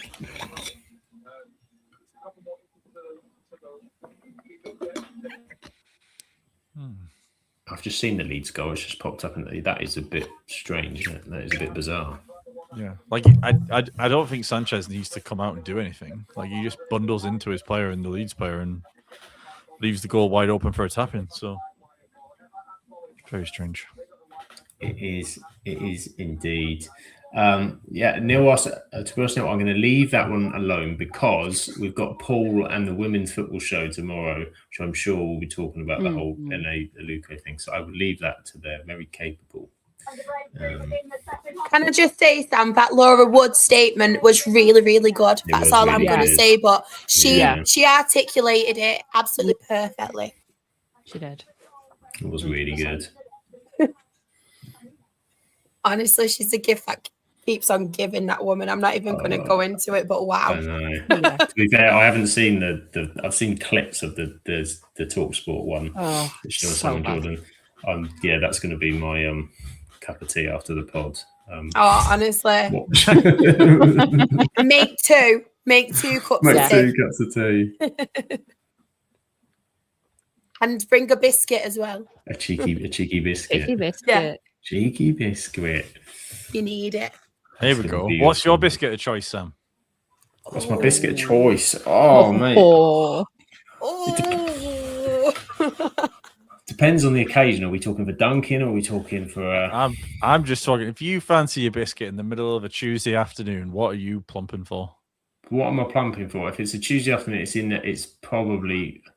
I do like a bit of a chalky digestive, I think. A bit of a chalky digestive. But if I'm being a bit fancy and they've got it on a deal at the shop, I do like... you get like the little Viennese fingers with the like chocolate sort of like in between, and you get that. I mean, it's a little bit fancy, so it's only when it's on a half price jobby, maybe one of them. But a chalky digestive. Only when it's half price, though. We go fancy when it's cheap and fancy. That's me. Yeah. Fair juice. What about you, Grimmy? Don't tell me you're a wafer man. Don't wafer at me or any nonsense. What do you mean? What do you mean by wafer? As in like Pink Panther? The Pink Panther wafers. I mean, when I was a child, maybe I did like them. To be fair, Liam has got some on his desk, so. Not that we're judging Liam. That's not I don't know. I kind of. My favorite to go to is a caramel Tunnocks wafer. Ooh. Like a nice, like even the dark chocolate ones are nice. But if normal, generic, cheap and cheerful, as Sam would like to call it, I can't beat a custard cream. Custard creams are cheap and fancy, I think you'll find. Can't tell if Charlotte's expression is telling me she likes custard creams or she doesn't like custard creams. Custard creams are good. They're all right. I prefer bourbon to custard cream. Oh yeah, bourbon. My favourites are jammy Dodgers. Jammy Dodgers are the Jammy one. D's are good, and I must agree. A Fox's sandwich cream, where you can bite the top of and scrape the cream as well in the middle. Oh, I see. But then there's double stuffed Oreos as well, though. Yeah. Chocolate hobnob. They've been my missus makes a wonderful cheesecake with hobnobs as the biscuit base, and it's that sounds amazing. My mouth's watering right now. So during Easter, what my wife likes to do is she makes a mini eggs cheesecake with not just mini eggs on the top, it's mini eggs broken and chopped up in the actual cheesecake itself. Oh, that is good. Can I come to your house? I mean, you can. There might not be any left by the time you get here, but yeah, sure. I'll just come say hi and be like... Yeah. Any chance you've made that cake? Just in the area. Just there, like... Like, who's this random woman? Oh, don't worry about it. She just wants some cheesecake. Yeah. Just turns up for come with some cheesecake. So. Just give her the cheesecake and she'll leave. I will. I'll bring you a gift. I'll bring you some biscuits. I thought you were going to say a tub of WD-40 there. I really thought that's where we were going. And if you want, it might come in handy. It might, but... Every time you go shopping, get a dodgy trolley. Get a dodgy trolley. That would be the one. Hobnobs are a good icebreaker as well. We used at university, we had a flat and there was 6 of us. And we just met that day. We were all going to be living together. And it was a flat of 8 flats. So there was 40 people. Great maths, eh? Not even. Is that right? No, that's not even right. 48 people. Lots of people. Not enough for a pack of hobnobs. But we were going around each flat and hobnobbing. Wow! It sounds wrong. It sounds wrong. I can't say that on the podcast. It was a different time. And that's on a Thursday. We offered him a hobnob. And then we all made friends, you see. So would you like a hobnob? They said, yeah, come and meet everybody. And then we met everybody and we all had a great night out. I'm sure you did. Yeah. Hobnob Wednesdays. Life of a uni student, eh? This is it. Hobnobbing. Times have changed. Times have changed. Probably got that on a deal as well, to be fair. Oh, that's done me in. Hobnobbing. That really got me up. It's how the thing that made it for me is Sam said it, and you could just see in his facial expression that he knew instantly as soon as the words left his mouth that he'd said the wrong thing. I did, and I was like, I'm carrying on. Yeah. In for a penny, in for a pound. I've said it. It's happening. Sticky with it. Classic. There you go. People thought they were tuning in for a football watch long, didn't they? How long were they? Actually, if you come in at that point and going on about hobnobbing, There you go. There you go. they'll definitely stay. I don't know if it's What's necessarily going the on? phrase hobnobbing, Graham. I think it's more the context that Sam put it in, which made it a bit more tricky to deal with. What, knocking on people's doors and offering them hobnob. Good afternoon. It was a group of us. It was a group activity, so it's all right. Oh well, Cheers. as long as it's just a group activity, then that makes it sound even better. Just me walking. Just me walking. There was around. 48 people involved. 48 Sam, people. easily you're winning. Not enough. Easily you're winning. Not enough hobnobs for everybody though, because you don't Oh, get 48 that's- in a pack of hobnobs. We must have had two packs. I can't remember. These are details that have lost me over time. Oh, God. I've got a Man United back on yet. I know. I'm fed up of watching Tottenham Newcastle. I thought you were going to say you fed up of hobnobs there. I was like, No, we're back. We are Oh, back. that's made me laugh. well, Sam, I'll let you be my correspondent on the United game, and I'll just stick with the Chelsea Leeds game for the last 5-10 minutes. I shall do it. And you be So that I brave feel there's soldier. another goal in this one. United breaking early. Go on, Ahmed. Look at the run. You've missed the run. He's my favourite United player. Him. Well, Ahmed. Yeah. I can't believe you just betrayed Mason Mount like that. No, don't play, does it? He's a bench warmer. Wow. Oh, no, I Wow. still like him. Loyal. No. You No, take no. your loyalty and shove it up the window. God, Lord. Let's be honest, he's probably not Window. going to be at Manchester United much longer, is he? I don't know, like. I'm not sure. He's a useful player to have on the bench. Oh, Don't if you're on the bench today. Don't know, No, I think he's he's- back for Everton though. Oh, I might Yeah, they- reconsider my decision. Oh, right. They've got old. Is it Jack Fletcher's on the bench? I think instead. Oh no! Straight Oh, into it's his that brother, arm. isn't it, Tyler? Tyler Fletcher. The Fletchers. We saw them when it was a National League Cup game. Obviously, they were in our group, Manchester United. Yeah, I think he bought. Yeah, they bought through into the under-21s this season, and then went all the way through. And we had that bit of injury hiccup. Yeah, on the bench, we have Bayindir, stay there. Fletcher, Heaven, Malacia, Mazraoui, Sheshko, Ugarte, Euro, and Xerxes. Apparently, Mateus de Ligt might not be a million miles away, Grimmy. I mean, I've been hearing that since the middle of December, Sam, so I'll wait till he's actually physically breathing on the pitch. I've seen him in a video walking into Carrington with a bag. I don't know what that means, but, what's in the bag? Who knows? But I mean, how many videos have we seen of Mason Mount walking into Carrington with a bag? I imagine it's Sam, probably he might have similar. hobnobs. Maybe it's packs of hobnobs for everybody. Hobnobs. Maybe he. The thing is, though, Grimmy, do you remember when suddenly Tara Malacia turned up at a restaurant with the players and everybody went, "Where the hell has he been?" We hadn't seen him for like a year. Yeah, I do remember that. That was funny. It was like when I think it was even like at the end of the cup. It was like the cup final or something, and he went on run celebrating with Ten Hag. He's like, he's alive. He's actually here. We've not seen him. He's back. But yeah, Zach says, so while we're watching West Ham, can we talk about the late 90s West Ham sides that never made it higher than fifth? What a missed opportunity. I did have some players back in the day. I wasn't born then. The cameo.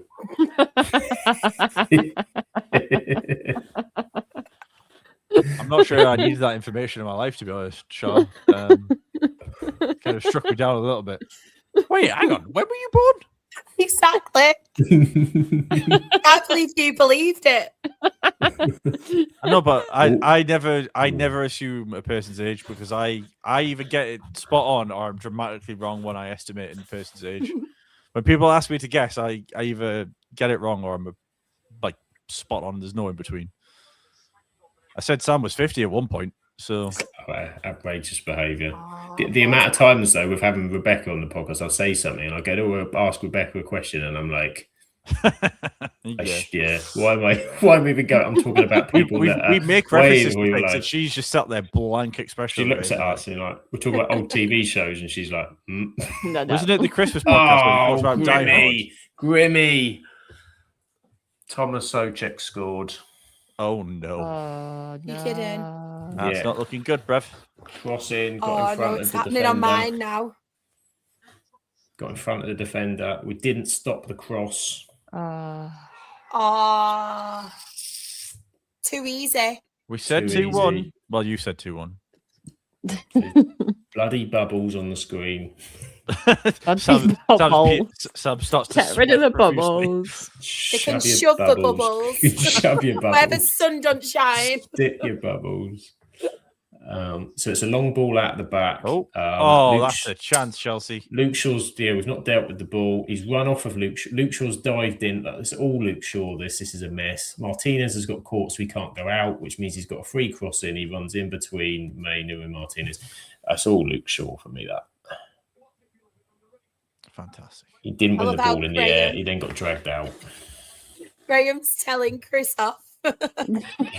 Twice now. Because we don't need a video printer on the game we're doing. That's our job. We're doing that right now. That is our job. Look at that. Oh, he's just hit the bar, Pedro. Just the Arsenal podcast is in, giving West Ham some love. Some London love. Sorry. Why is the Arsenal fan giving West Ham love? He's worried we're going to catch him. Sure. That 12-point lead. Yeah, that 12-point lead with like 13 games to go. It's looking really, really worrying for them. I reckon Manchester City are coming for him, though. It's I intriguing. think that Sunday was a big moment. I think if there was ever a time for them to switch on and go back to being the City of the past couple of seasons, I think that's the moment it's going to happen. I like it because at least for me, if Arsenal do it, I want to see them do it in terms of they have to earn it and win it. I don't want it because everyone fades away and it just kind of like, I'd like to see them and then so there's no kind of questions over it and they've got over that hurdle. I like the champions to be champions, not kind of default champions, which it would feel a bit like that if everyone else dropped off.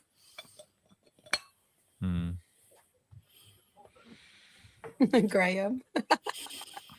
I love a sassy Graham. Sassy came up before. I'm wearing a parallel uniform, and we've got a brave prediction in the chat. The Spurs are going to win the Premier League this year. Well, is it math? I'm not sure that's math. Is it mathematically still possible? I suppose it might mathematically be. But if it is, it'll only be just. It'll be tight. Fair play, though. We'll love someone with a different opinion than ours. This is it. So go on, lads. Somerville's in. Dallow's got back at him, and Martinez has recovered. Now this is a test for this United team. Now, this is a new thing for Michael Carrick behind. West Ham on the up. Yeah, might have been offside. Chelsea are piling the pressure on at the minute.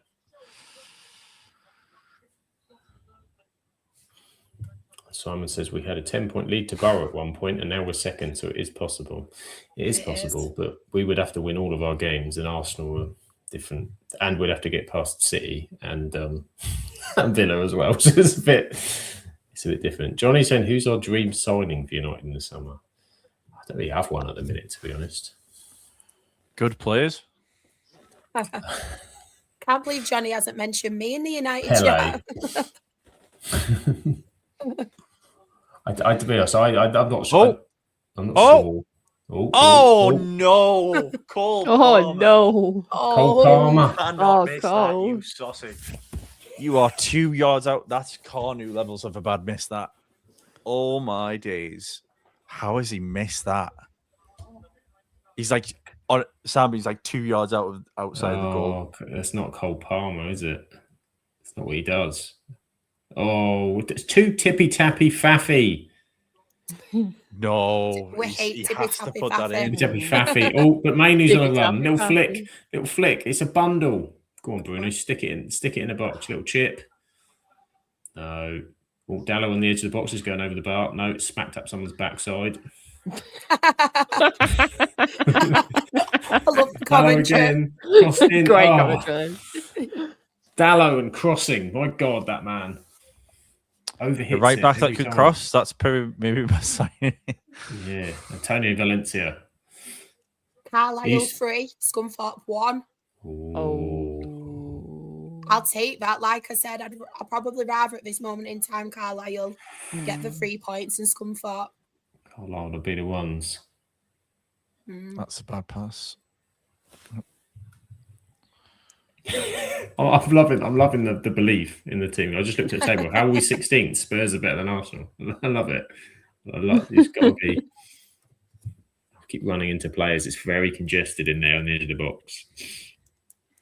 Not really created too much at the moment. They're going to have to react. Tackle from Maguire.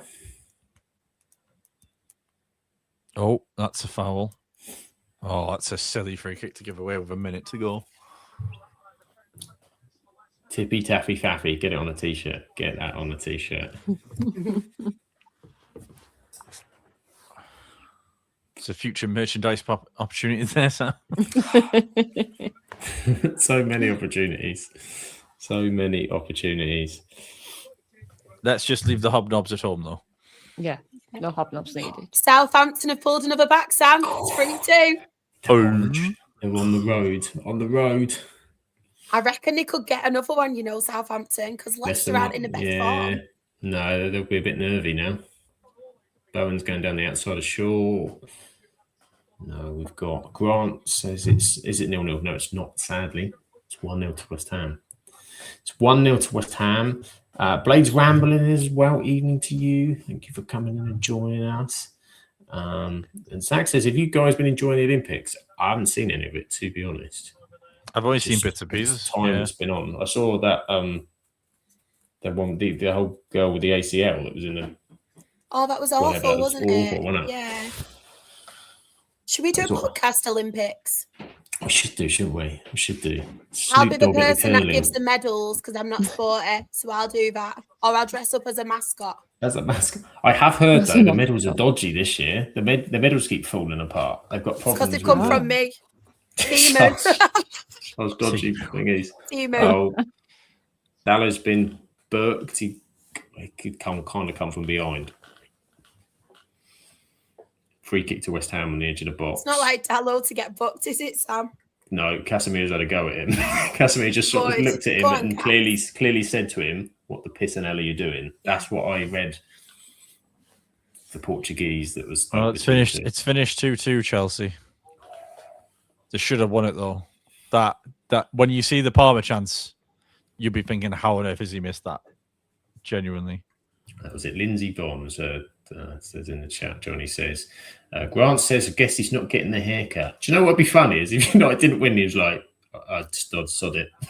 I decided they did, so I'm just shaving them off. Just trolled everybody. He's just assumed they're winning and just done it already by accident.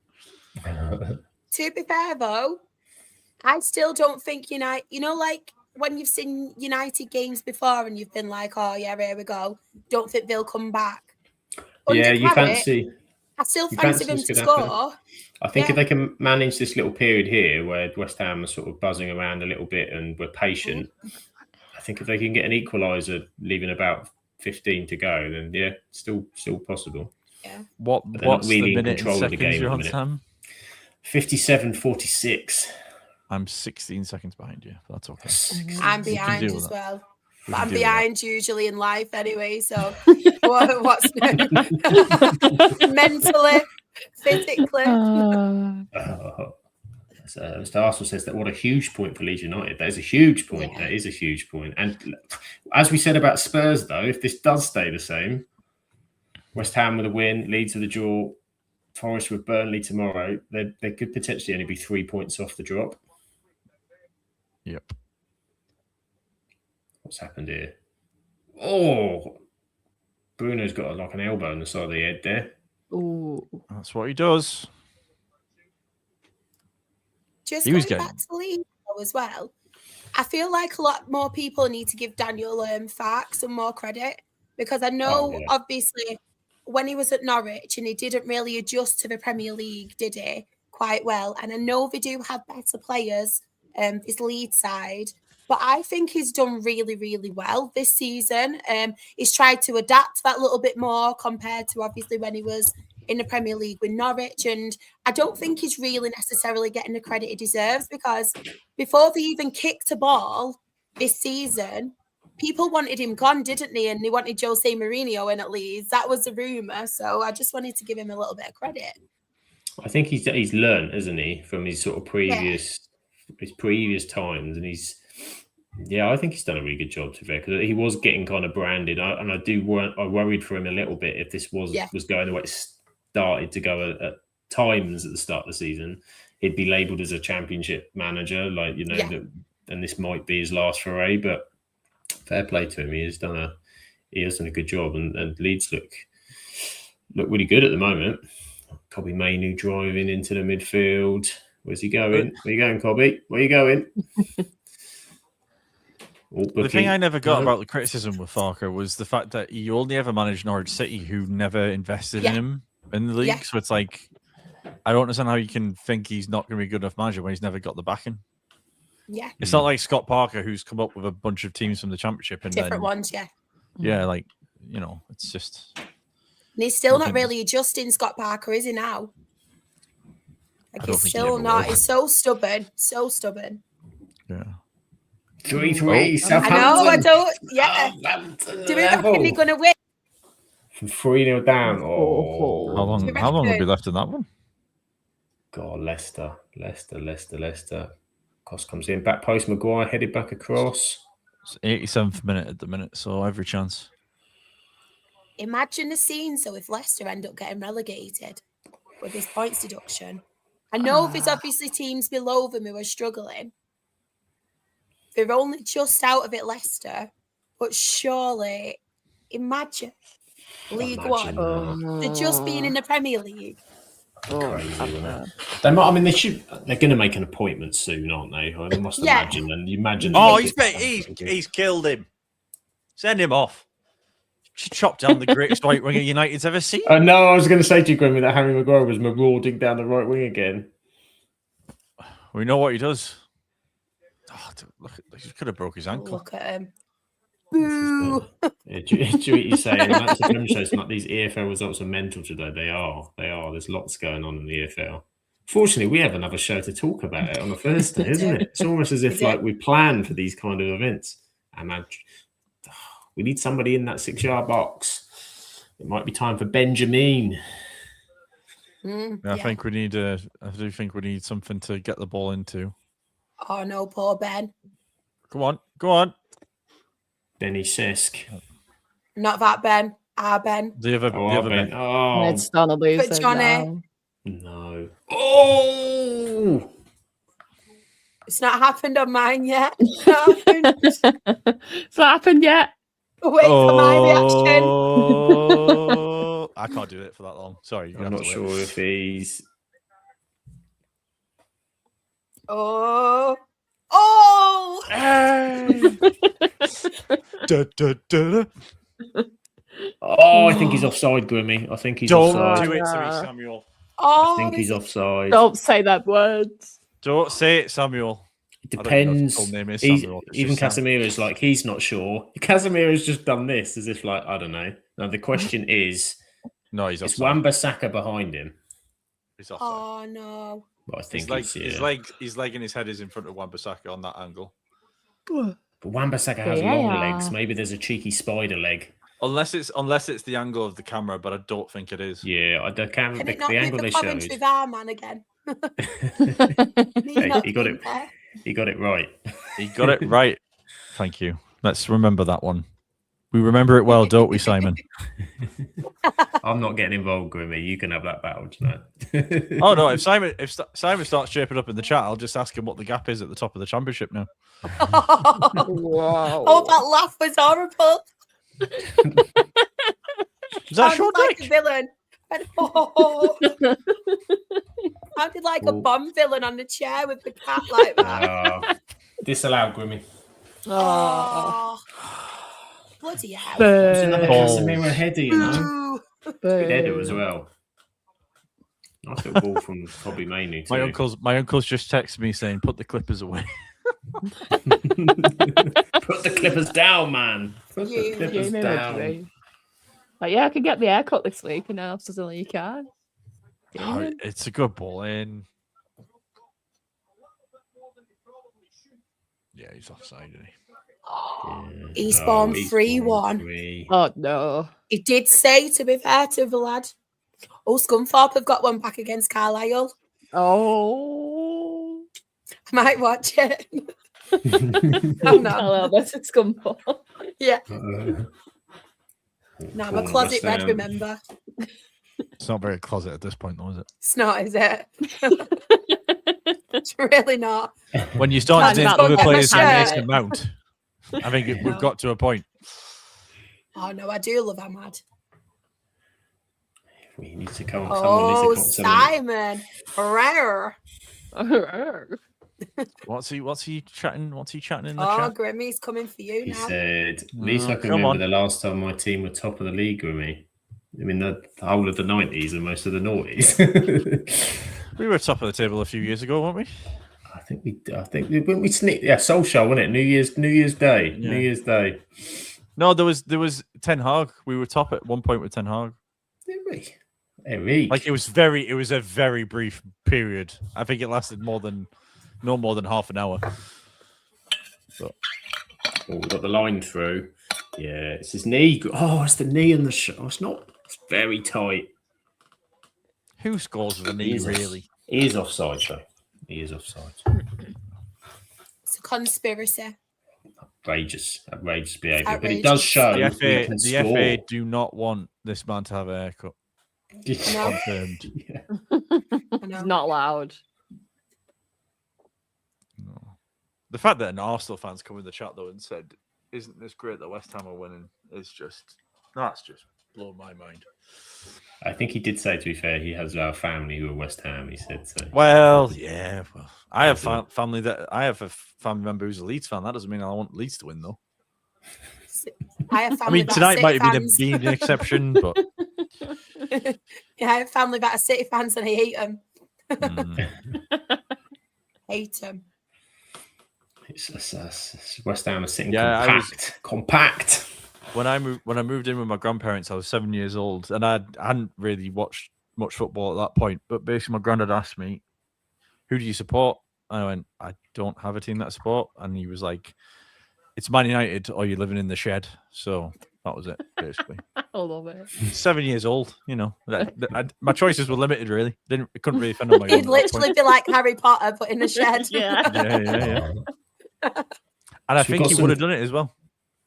He may well Especially have done if I said Liverpool or Newcastle or anything like that, it would have been interesting. Would have been the one. So it looks like we've got some potentially very interesting subs from Carrick, because I'm pretty sure that was Yoro and maybe Ugarte taking the jackets off. Not Ugarte. I don't know. Surely there's someone else. Is Casemiro on a booking or something? I don't think so. Maybe it's just height. Maybe that's what he's going for with. I know it's with Sesko, obviously, but Yoro as well. Maybe just having some height when the ball's going. But Ugarte, you're gonna. Is Maguire injured can we himself? Harry's coming off. What? It's because he was. I told you when he cut back and was taken out, he was killed. Harry. He was chopped. Ankle was decapitated. He was chopped. So you got Yoro on. No, it's Sesko. What a lad! Cunha's off for Sesko. Here we go. Focal point up top. Come on, Sesko. Hoofball.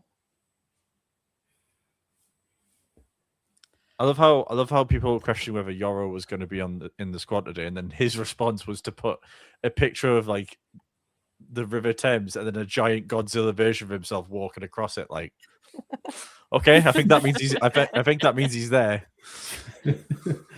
I've got Cunha in fantasy. Never mind. It's not like ever winning the fantasy anyway, is it? I thought you'd rage quit that 1 month ago. It's drawing me back in now. Like a Mason Mount comeback story.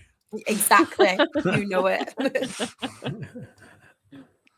I'm just playing it cool until I see him against Everton on that bench, and I'll be like, yes, I'm a fan again. Yeah, he's back. He's back. The king is back.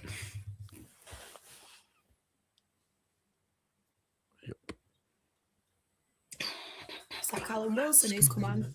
I forgot he was at West Ham. That'll be his appearance fee sorted out for this week. Booking for Fernandez.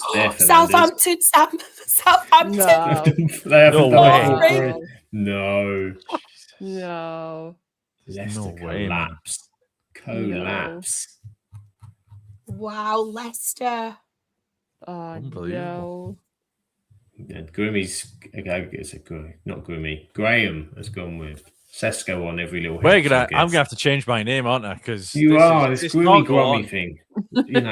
20 minutes to go. United behind. It's too much for me. It's too much. When I'm next on, I'm gonna subtly change my name to Grummy and see if you notice. You know that Southampton goal? There was 6 minutes injury time, and they scored in 90 plus 6. Nice. Oh, it wasn't their Canadian new wonder star, was it? It was Shea Charles. Shea Charles. Go on, Ahmad. Go on, Ahmad. Go on, He's Ahmad. got round him. He's got round him. Oh, referee! There's a question. There's a question. Is it how's he missed it? No, he went down. The question, I think he went. That's not a foul. It's more a hope, I think. He's pulling at his arm a bit. Yeah, no, it's not enough. No, it's a foul. Clear and blatant. Send him off. Should be banned for life. I mean, I'm not going that far. Maybe, you know. Ban him. Just ban him. Whenever he plays us. Get him out. Get him out now.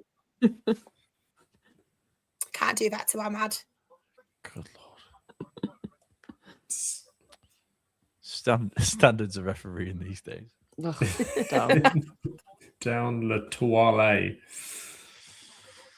But the thing is, though, it might all be okay because if Sunderland can just keep it together and beat them lot tomorrow, everything will be okay. Everything will be grand. Well, I suppose Chelsea dropped points tonight. As you said, we'll see what happens tomorrow.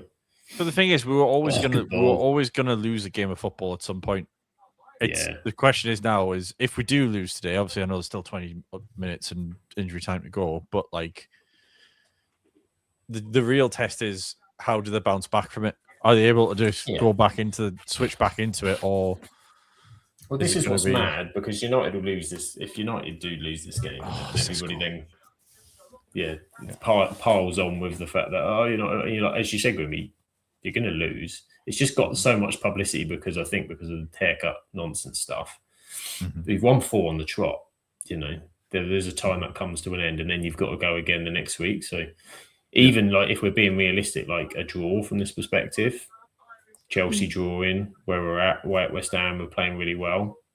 Those are the kind of results you might have to take because for the Champions League, you were not going to win every week. But it would be nice to. Certainly wouldn't complain. It would be nice to. I still don't think this game's over. No, there's still. No, you're right. There's 18 minutes to go.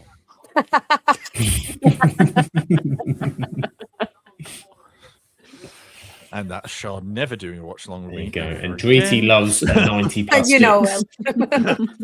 Dreety loves a 90 plus 6. We've seen Saints with a 90 plus 6. Yeah. Maybe we've got a 90 plus 6 here. Maybe.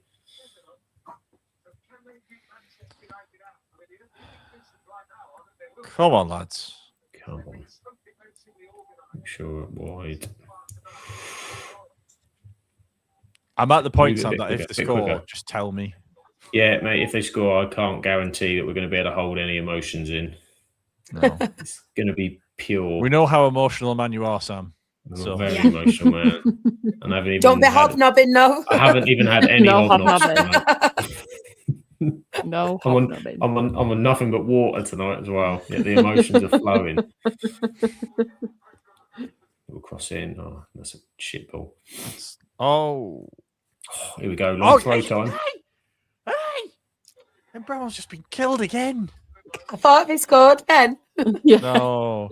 I mean, if I'm reacting like that and Sam hasn't, I'm like, what's I know, happened I here? was like, what's happened? I was thinking, has Grimmy jumped ahead again? Like, That's what's what I he thought. jumping up about? In the Like, oh. future. 73 minutes and 42 seconds I'm on. I'm on 74.03. There you go.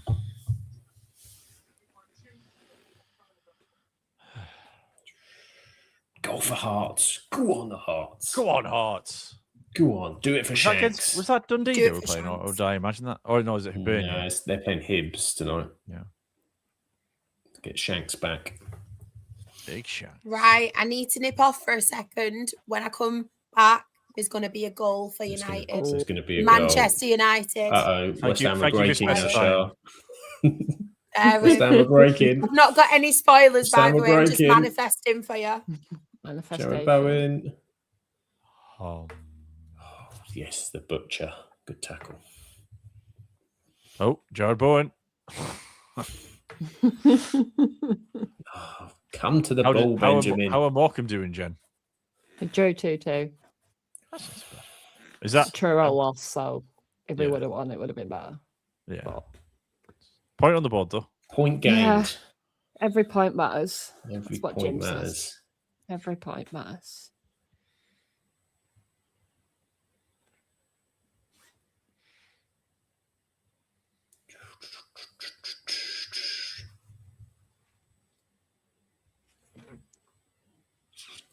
They are literally just sitting there now, Grimmy. This is going to be, I think, the state of it. As soon as we lose it, it's going to be counter-attack. But shot! Oh, Oh, Sesko on the turn. Lively though, I like it. Lively. Yeah, we're moving it around pretty well. Created a bit of space there.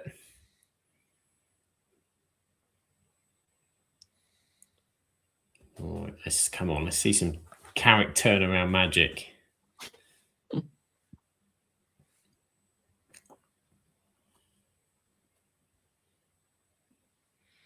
Yeah, who's our next 5 games? I know Everton away, then home against Everton, Palace, Newcastle, Villa, and Bournemouth. Liverpool. It's those 2 games between Villa and Newcastle, which will be Important. Yeah, and Palace are starting to wake up again. So that's a good opportunity. That.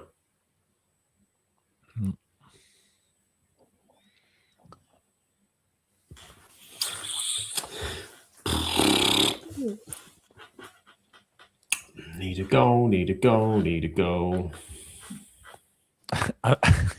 this is where Shaw stays off for the rest of the stream. Just to try and there we go. Shaw appears at 90 plus 6.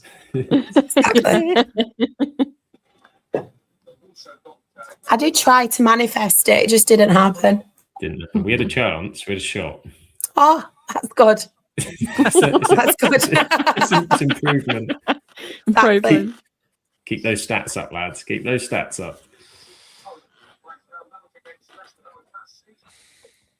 Go, go, go.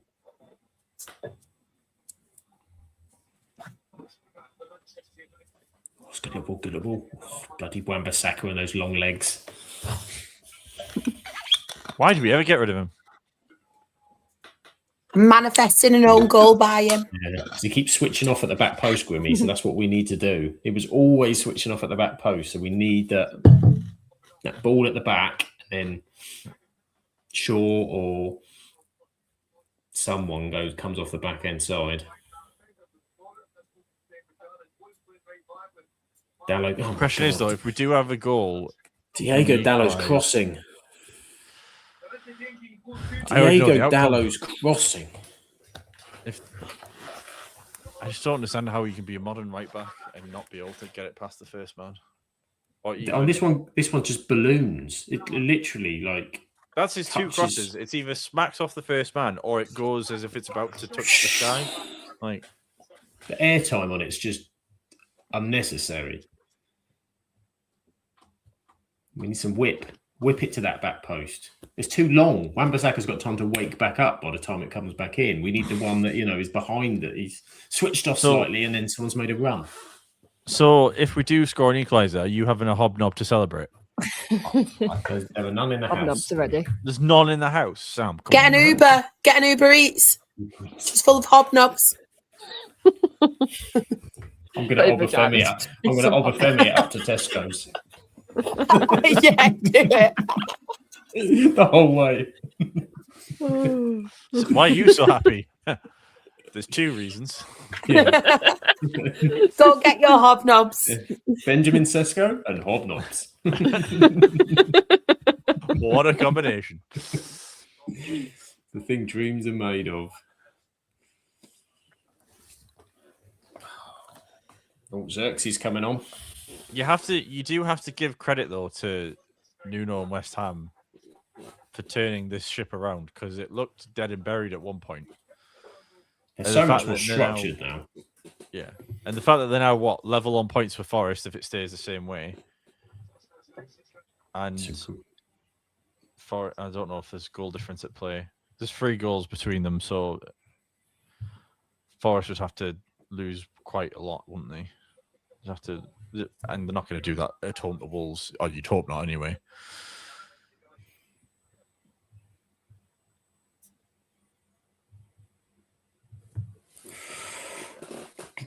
Cross in from good little head, Shaw. Good little head.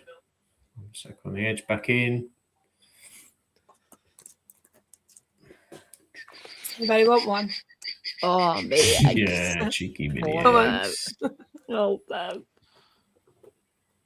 Oh. Should we see how many mini eggs I can fit in my mouth? The answer may surprise you. The whole pack. Oh, God. Send him. Genuinely thought Chris actually agreed to what I said, but I think it was, did you want a mini egg? How many can fit in your mouth? Me please shout. Well, at least he asked nicely. Yeah, true. Just He's got got manners. very good manners. It's been brought up well. Oh, God. Probably want to turn that's it. Getting in the I don't think spaces. we're going to have much stoppage time, are we? I don't think there's going to be much stoppage time. Probably just the subs at the minute and the goal, I suppose.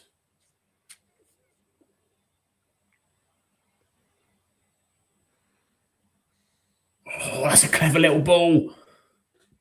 Ooh. I don't think it is. I'm claiming everything at this point.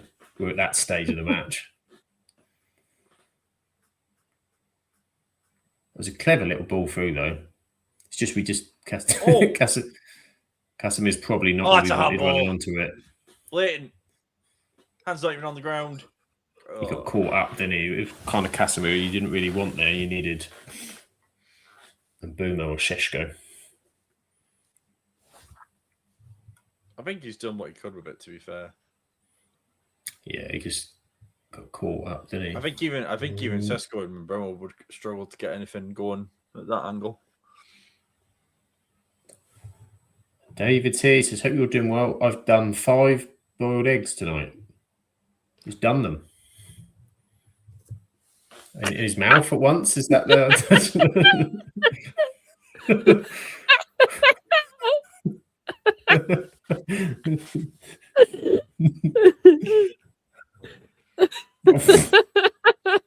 I've got chocolate running down my chin. Wonderful. 5, that must be dangerous, surely. It's like Bruce Bogtrotter all over again. So, Mini Eggs, if you'd like to sponsor us on this podcast, Yeah. we've got one very willing volunteer. We're not fussy. Is it gone? Oh no. I said I'd wipe my tea off my chin. Didn't say anything about chocolate. About the eggs. I can't wait till we actually get to Easter weekend. That's gonna be a whole problem. Like my family are so proud of me.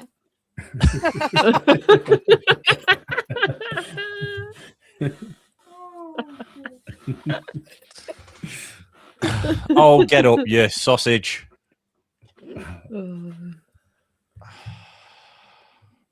Dear.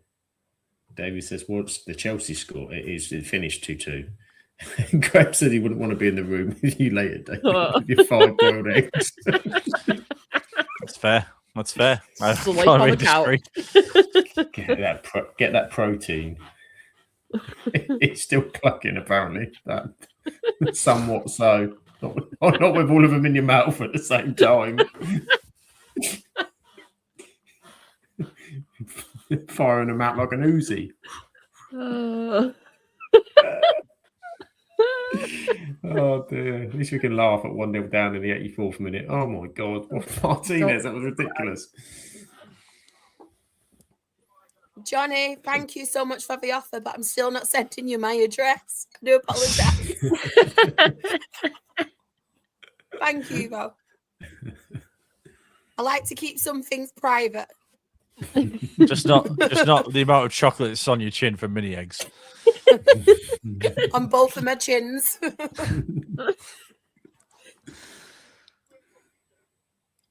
love Martinez.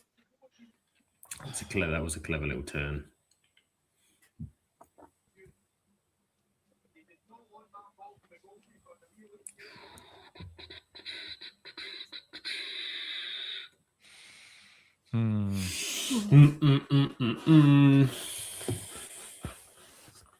This is it. Spurs are in massive trouble. As it stands, West Ham are only 3 points behind them.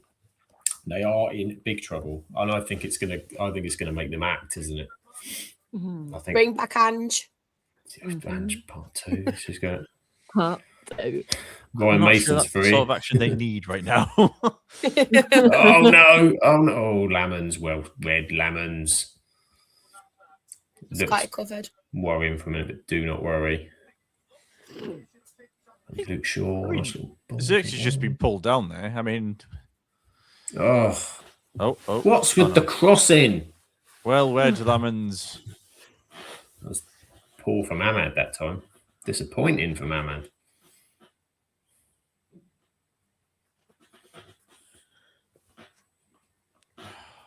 Told you, West Ham are the bogey team. It's this state, yeah. We don't like this stadium, do we? We don't like West Ham. Oh, Dharma Traore is about to baby oil up. That wasn't a personal attack on West Ham, by the way. I meant it as in like playing them. I didn't mean that as in like Don't like them. No. There have been. I remember there's so many games over the years. I mean, even going back, this is two, probably for you, Grimmy, but not that we lost the 95 title here. Well, at Upton Park. But I mean, I was about to turn 3 years old at that point in time. So yeah, that might be a bit of a struggle for me to remember that one. Wow, that's your own fault. Bruno. I mean, not really. I didn't have a choice of when I was born. I somehow feel you're responsible. Story of my life.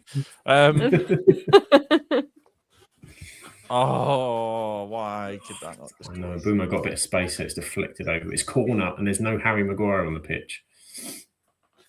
But never fear. But there is Casemiro and Xerxes. There is Casemiro. Sesko. Lenny Euro. Oh, it's knocked out. Lenny Euro.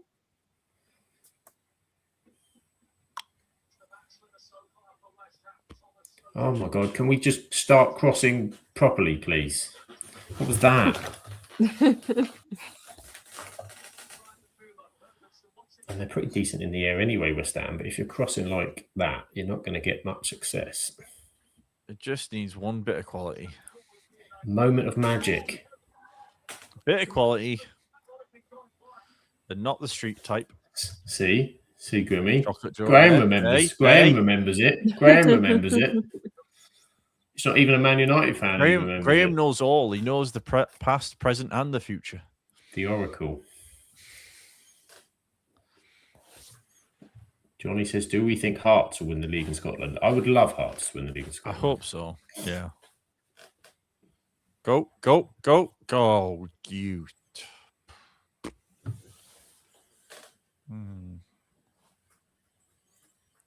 2 subs coming on. It's Adama Traore coming on for Somerville.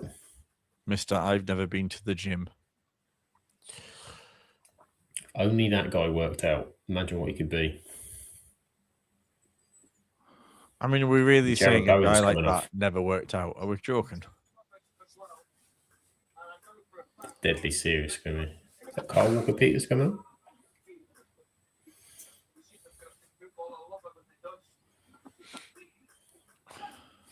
Is indeed ticking soon into injury time. Look at its muscles. I'd rather not, to be honest. I would. Like, it was scary enough watching him charge down at that Chelsea player the other week. Oh, that was funny. I genuinely feared for that man's life. If I was in the middle of town and I saw a man like that running at me, I'm like, you know what? We're not I'm just giving saving it, my mate. price now and hoping it's not going to be the end of me, because I might be dead by the time he hits me.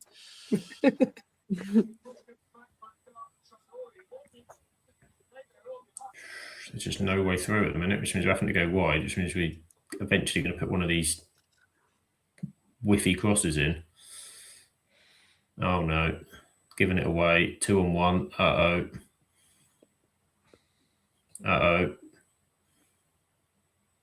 Oh, Yori did well. Well done, Lenny. Covered that really well.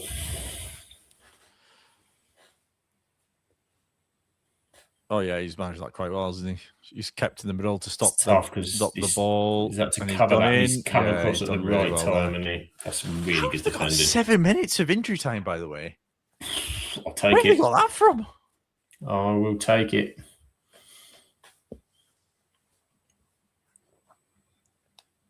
So Zach something says it tells would be me. nice if we could get Traore a smaller top. I mean, he'll basically just look like the West Ham version of the Incredible Hulk when the shirt rips. I mean, at that point, if it's any smaller, I'm here for it.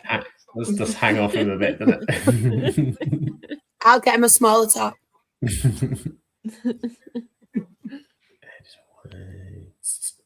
Back into the hands of the Lammers. Come on. Here we go. Look, everyone's on about the hair. The one guy's not cutting his hair. Oh, he's going to make a lot more money, though, isn't he? Yeah, That is true. yeah, the views are going to be something else tomorrow. Yeah. Bruno. Unless. That comment of David's, he still can't spell Drita. Poor Dree said her name spelled left, right, and centre. Oh no. dear. Is it not good? Oh, Laura's done well again, though. He's done well again. He says, Sam, Keep you're giving me scaring hope, me. Sam. Dariti. Darity. How have you caught me up at times? I'm just magic. I think probably because first half I was with, and then when I had to change the channels, I went back to live telly, so I'm now on live Can telly. someone answer the question for me? Like, what does, apart from running really fast at people, what does Traore do? Nothing. Just look good. Powerful. I mean, other than that, obviously. But Sells calendars. because Yeah. I just didn't understand it when Nuno wanted to buy him at Forest, and then the falling out was over buying him. I'm like, of all the players to lose that sort of great relationship with the owner over, Adama Traore shouldn't be the one. Maybe he's like Nuno's version of what Crab is to us, and he makes lots of money selling calendars. It could work. I'm still waiting for the commission. I've just seen Shah. It's cracked me up. I didn't even read the second bit of David's country. Just Doriti and bearded You on know with the no bloke. I think that's wrong. Oh, me. Bad shave. It's it be. Oh, Sam, what? Oh, no. That face is not Sam, good. what? It's big chance was Lexi. Big chance. Oh. Actually, a decent cross. Bruno Fernandes. He's got the flick. Come on. It's a beautiful cross. It's a Bruno special. It's gotta be buried. And if It's gotta that be had gone buried. in, he would have broken the away goal assist record for a United player. Wow. He He's should have done He's that. tied Should with have done. Giggs on 8. Should have scored. I'm not saying I was looking at the stats before, but I definitely was looking at the stats before. Keep it at it. That was Hoyland. That's it. In your dreams.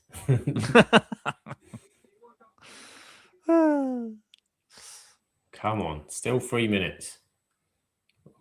This is Thankfully, I don't know any West Ham Bruno's fans. out wide and puts a cross in once all night when everybody else out there putting donkeys in. Oh, that is just a terrible pass. Oh dear. Wilson's in. I think he's onside. Oh, Lamens. It's offside anyway. The thing is, though, right? I can't tell by Sam Stone sometimes if he's happy or if he's angry. I can't. Like when he said Lamens there, I was like, "Oh, he scored," and he's like, "Oh, Playing it. Good save. Playing it, you see. Lissandro's going to score. I can feel it. The butcher. he's the shortest Can man on the feel pitch." He's going to have it. He's only got 2 minutes to do it. He's going to do it. Oh, United strand. Tell you what, if United score and get an equaliser and it's Lissandro Martinez, I'll never touch a pack of mini eggs this year. I don't believe that for one second. After them, Boomer. I've got like loads of packets in my house. No, no, no. You said it now. It's not Martinez, though, is it? You said it. Benjamin Sesko, get your other Fennies out.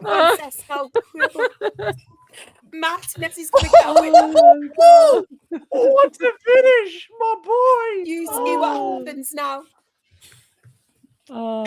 Oh, I'm so chuffed for Sesko. What a touch. Cross and It's a Bruno. new haircut. It's a new I buzz told cut. you, Grimmy, crosses were going to be the key. Exactly. Flicked. He's got the key. He's got the Got key. the He's got the key. secret. Oh, it's a finish. What a finish. Come I on, didn't get even another see one. it because I was that traumatized about who scored. that's He a starts great on Saturday, finish. surely. Now Oh, that is a great finish. Oh, It's a great finish. he starts on Right in the Saturday top now, corner. surely. Mm. go on, Big Ben. Boom. Big Benjamin. Big Ben. Big Ben. Ben. This is what he does. It's my dad's. This is What what he he does. does. Assist. Was it Mbumo assist? Yeah, West Ham coming forward though. No, don't do it. Troy, defend.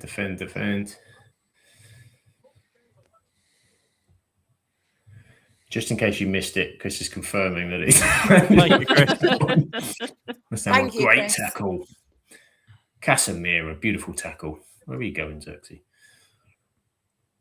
I love Casemiro, me. He's done so well, hasn't he? Like, I wish he came to This United a few Seriously, seasons for someone who's Grimmy, not a United fan, Ahmad's he's running good. down the right. Ahmad's running down the right. Don't do Go it on, to me. Ahmad. Oh, it's a poor Don't pass. do it. It's a naff pass. Oh. He's not had a good game, as Ahmed. I think we start with Sesko on Saturday now. Hmm. We're not playing this weekend, but Oh, sugar, yeah. I thought we were playing. No, we're playing. Yeah. Everton. FA Cup. You might need him against Everton. Thanks, because of the height thanks for as well. clarifying that, Shaw. FA Cup. FA Cup. You've got Spurs. Or We're playing Rochdale Spurs in the in- next round. We're playing Spurs and is behind door, closed door friendly. and Romero still gets sent off. Well,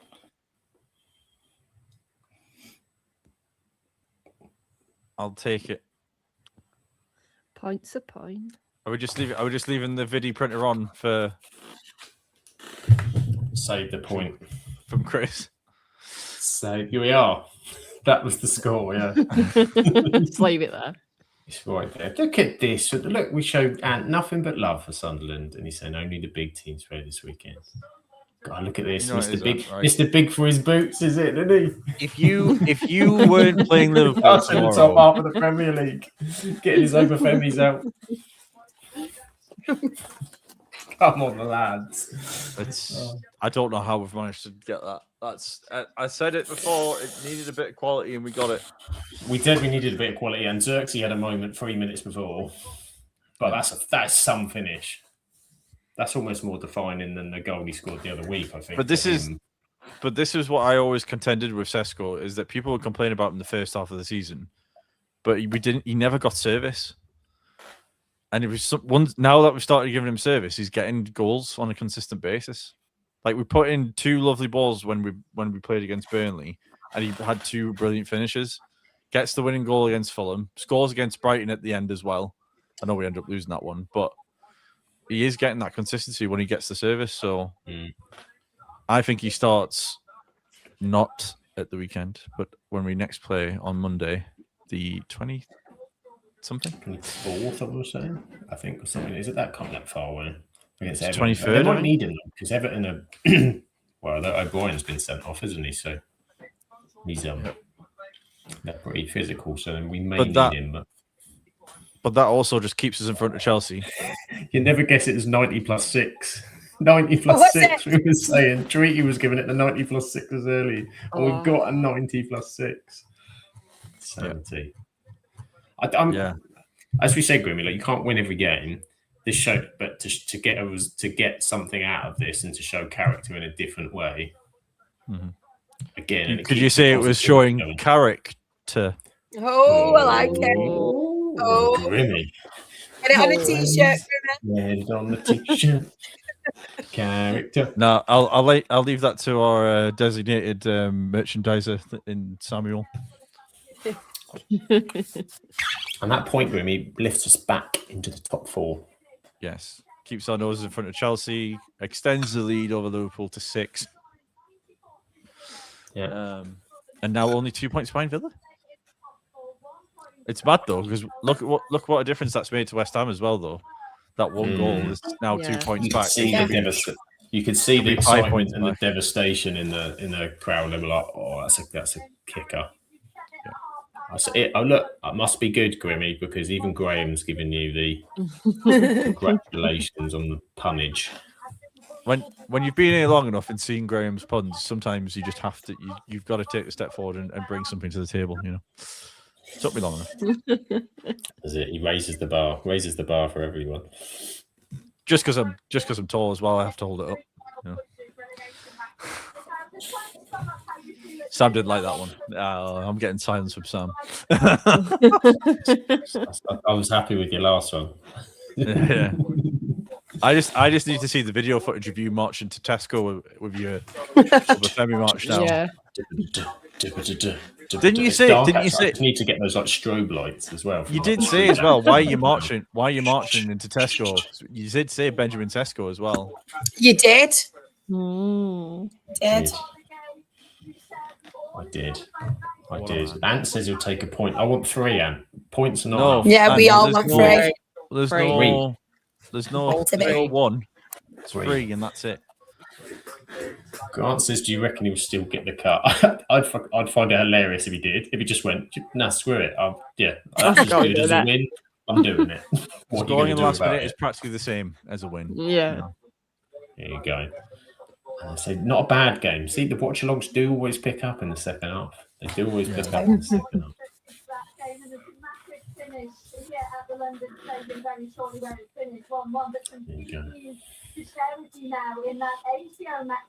I'm trying to see what he's. David said that him and Jen are supporting Liverpool. Are you supporting Liverpool tomorrow, Jen? No. He's got you in. Just claim people to support your club.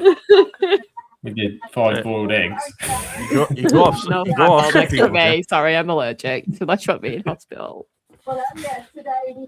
Just while we're on Liverpool, can we just take a moment to just appreciate the job Arne Slot is doing? I think he's fantastic. He's been great this season.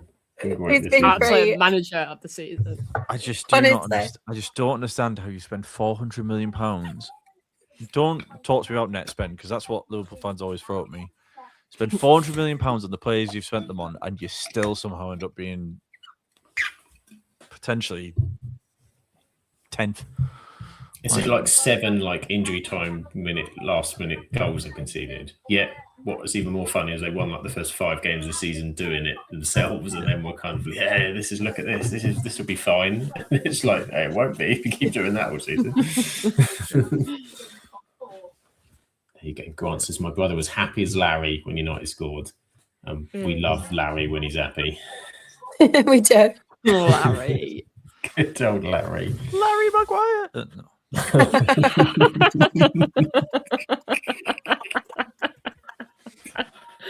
I love doing watch-alongs. It's so much fun. So much fun.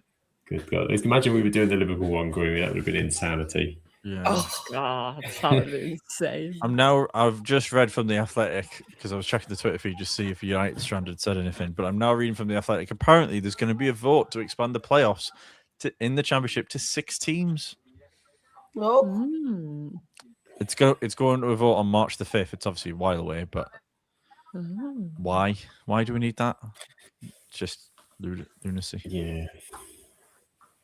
I don't feel it's needed. I like the format of it as it is. I think it's perfect for the EFL. They need to the 3 up, 3 downs. I think they need to be focusing on. The only thing is with that, I'm hoping if we do end up going up this season, there's no 3 down then. I was like, no, I don't want 3 down. No, 3 down. Just going to call it the 3 up. 3 up. 3 up. No one down. No one down. League 2 just keeps getting bigger every year. It's absolutely huge. It's like the So Solid crew. 2040, but it's got 62 teams in it. Everyone will eventually come up. Oh, Claire's in the group chat talking about United Strand. She's not keen on him. Don't know if anyone wanted to know. Oh God, no. Saw the messages over there. I was just like, I'm staying out. He's just making the best of the situation, and need to be fair. She's just jealous she ain't got a picture with him. That's what it is. Exactly. Get your picture out, Sam. Get your picture out. I was showing it at work today. Look. They said, have you heard of that guy with the hair? I said, not just heard of him. Not just heard of him. I said, we've crossed paths. Met him as well. I had to stand like this to kind of, let the hair expand. I thought you had a bad neck. That's how it was. It's that picture. Destroyed my neck. To be fair, it was Dreety really wanted a picture. She was like, can we get a picture? So I had to go up and talk to him for the good of the team to get the picture in. It's like me. When do teams ever win 5 in a row, Anne? Are you for real, Anne? 3 times we've done it this season. We're on 6 now. We're going to be 7 if we win tomorrow. Apparently we did it not that long before. I thought it was going to be flames coming out my screen the way Shaw was getting angry there. Lord. He's had it taking a piss out of me here. Yeah, he's a very brave man if he is. I'll tell you that much. Oh, he's put in the Premier League. I'll let him off. I hope he's still watching. Not legends, he's definitely still watching. Ant's been on the source now. He's firing shots everywhere. 16 playoffs and Coventry will still find a way, he says. Gridley, you need to join our group chat, our WhatsApp one. I've been here for the best part of 2 years. I mean, you can add me if you want, sure. It's a lower league one, but you'll have fun. That's fine. I'll just ask silly questions and be a wind-up merchant. That's kind of what I do. That's literally me anyway. Don't take this wrong way, but that doesn't surprise me. Yeah, you'll fit in well, Grimmy. Claire will be like, who's this guy? Get him out. Bye. Ant says, can I please also say I didn't want to take a photo, but I made you take one with me, Ant. One with me. You had to take one with me in it. Not many people want to take photos with Sam, unfortunately. I don't know why. He's a handsome lad. It's sad. Sad times. I've got to say, haven't I? He's my boss, so. My boss. Why make me sound like some mafioso? The truth's finally coming out, Sam. Yeah. I've heard all about your hobnobbing in your uni. Hobnobbing. Marching around Prescott like Obafemi. It's the only way to do it, Grimmy. It's the only way to do it. You only live once, Sam. You only live once. If you can't walk down the aisles like Obafemi in your local Tesco, what are you doing with your life? I thought you were about to say you'd walk down the aisle when you married your missus to that, and I'm like, that's incredible foresight. I mean, first of all, I shouldn't have been walking down the aisle because I should have been at the front. So that's the first issue. Well, no, when you walk in, you could be walking down the aisle, just like. Where is he? Oh, he's just flipping over Femi's way through. Be with you in a jiffy. Do you take this? Give me a second. Hobnobbing lunatic. So what's on the menu for the wedding dinner? Well, we've got hobnobs for dessert. Rumi's hobnob cheesecake. And some mini eggs. Or you can have 5 boiled eggs. Oh, man. Oh, dear. I'll never look at hobnobs the same now, Sam.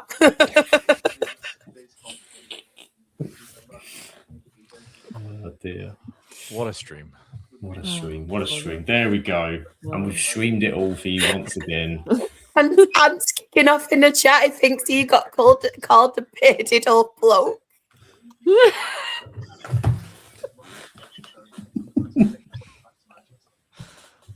Yeah, I don't know what I'm talking about you, Ant. I'm not saying this has gone off the rails a little bit. But it might have gone off the rails a little bit.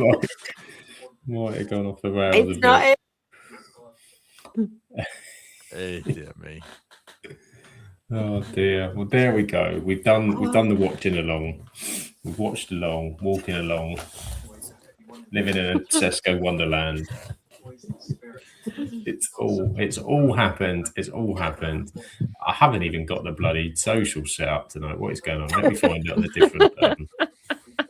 This just goes off the rails of the watch along, doesn't it? I'm gonna have to do this in the style of the non-league show. He's fuming, Ant, Sam. He's probably kicking off. It's not, and it wasn't directed at you. He's talking about Rob. Talking about Rob. What is going on? What is going on? Right. Oh, did you mean Nick? Once Nick. Oh, dear me. Sorry, everybody who can't see our group chat. There is some inquisition going on. But thank you for watching our watch along. If you're new to the channel, we are the Absolute Football Podcast. And we do lots of stuff. On Monday, you can find Shah and the man with the beard on the Absolutely The old man with the beard. We have a few, okay. Who We may have a few. not resemble a Sunderland fan that we know and love. with various levels of beards amongst the podcast. Even Morgan's trying, which I respect, is trying to join the team with the beards. But yes, on Monday, absolutely non-league show. We're showing the team covering National League North and National League South. On Tuesday, we're normally at the Premier League show, but we do the odd watch along here and there, which descends into all sorts of... I can't read that comment.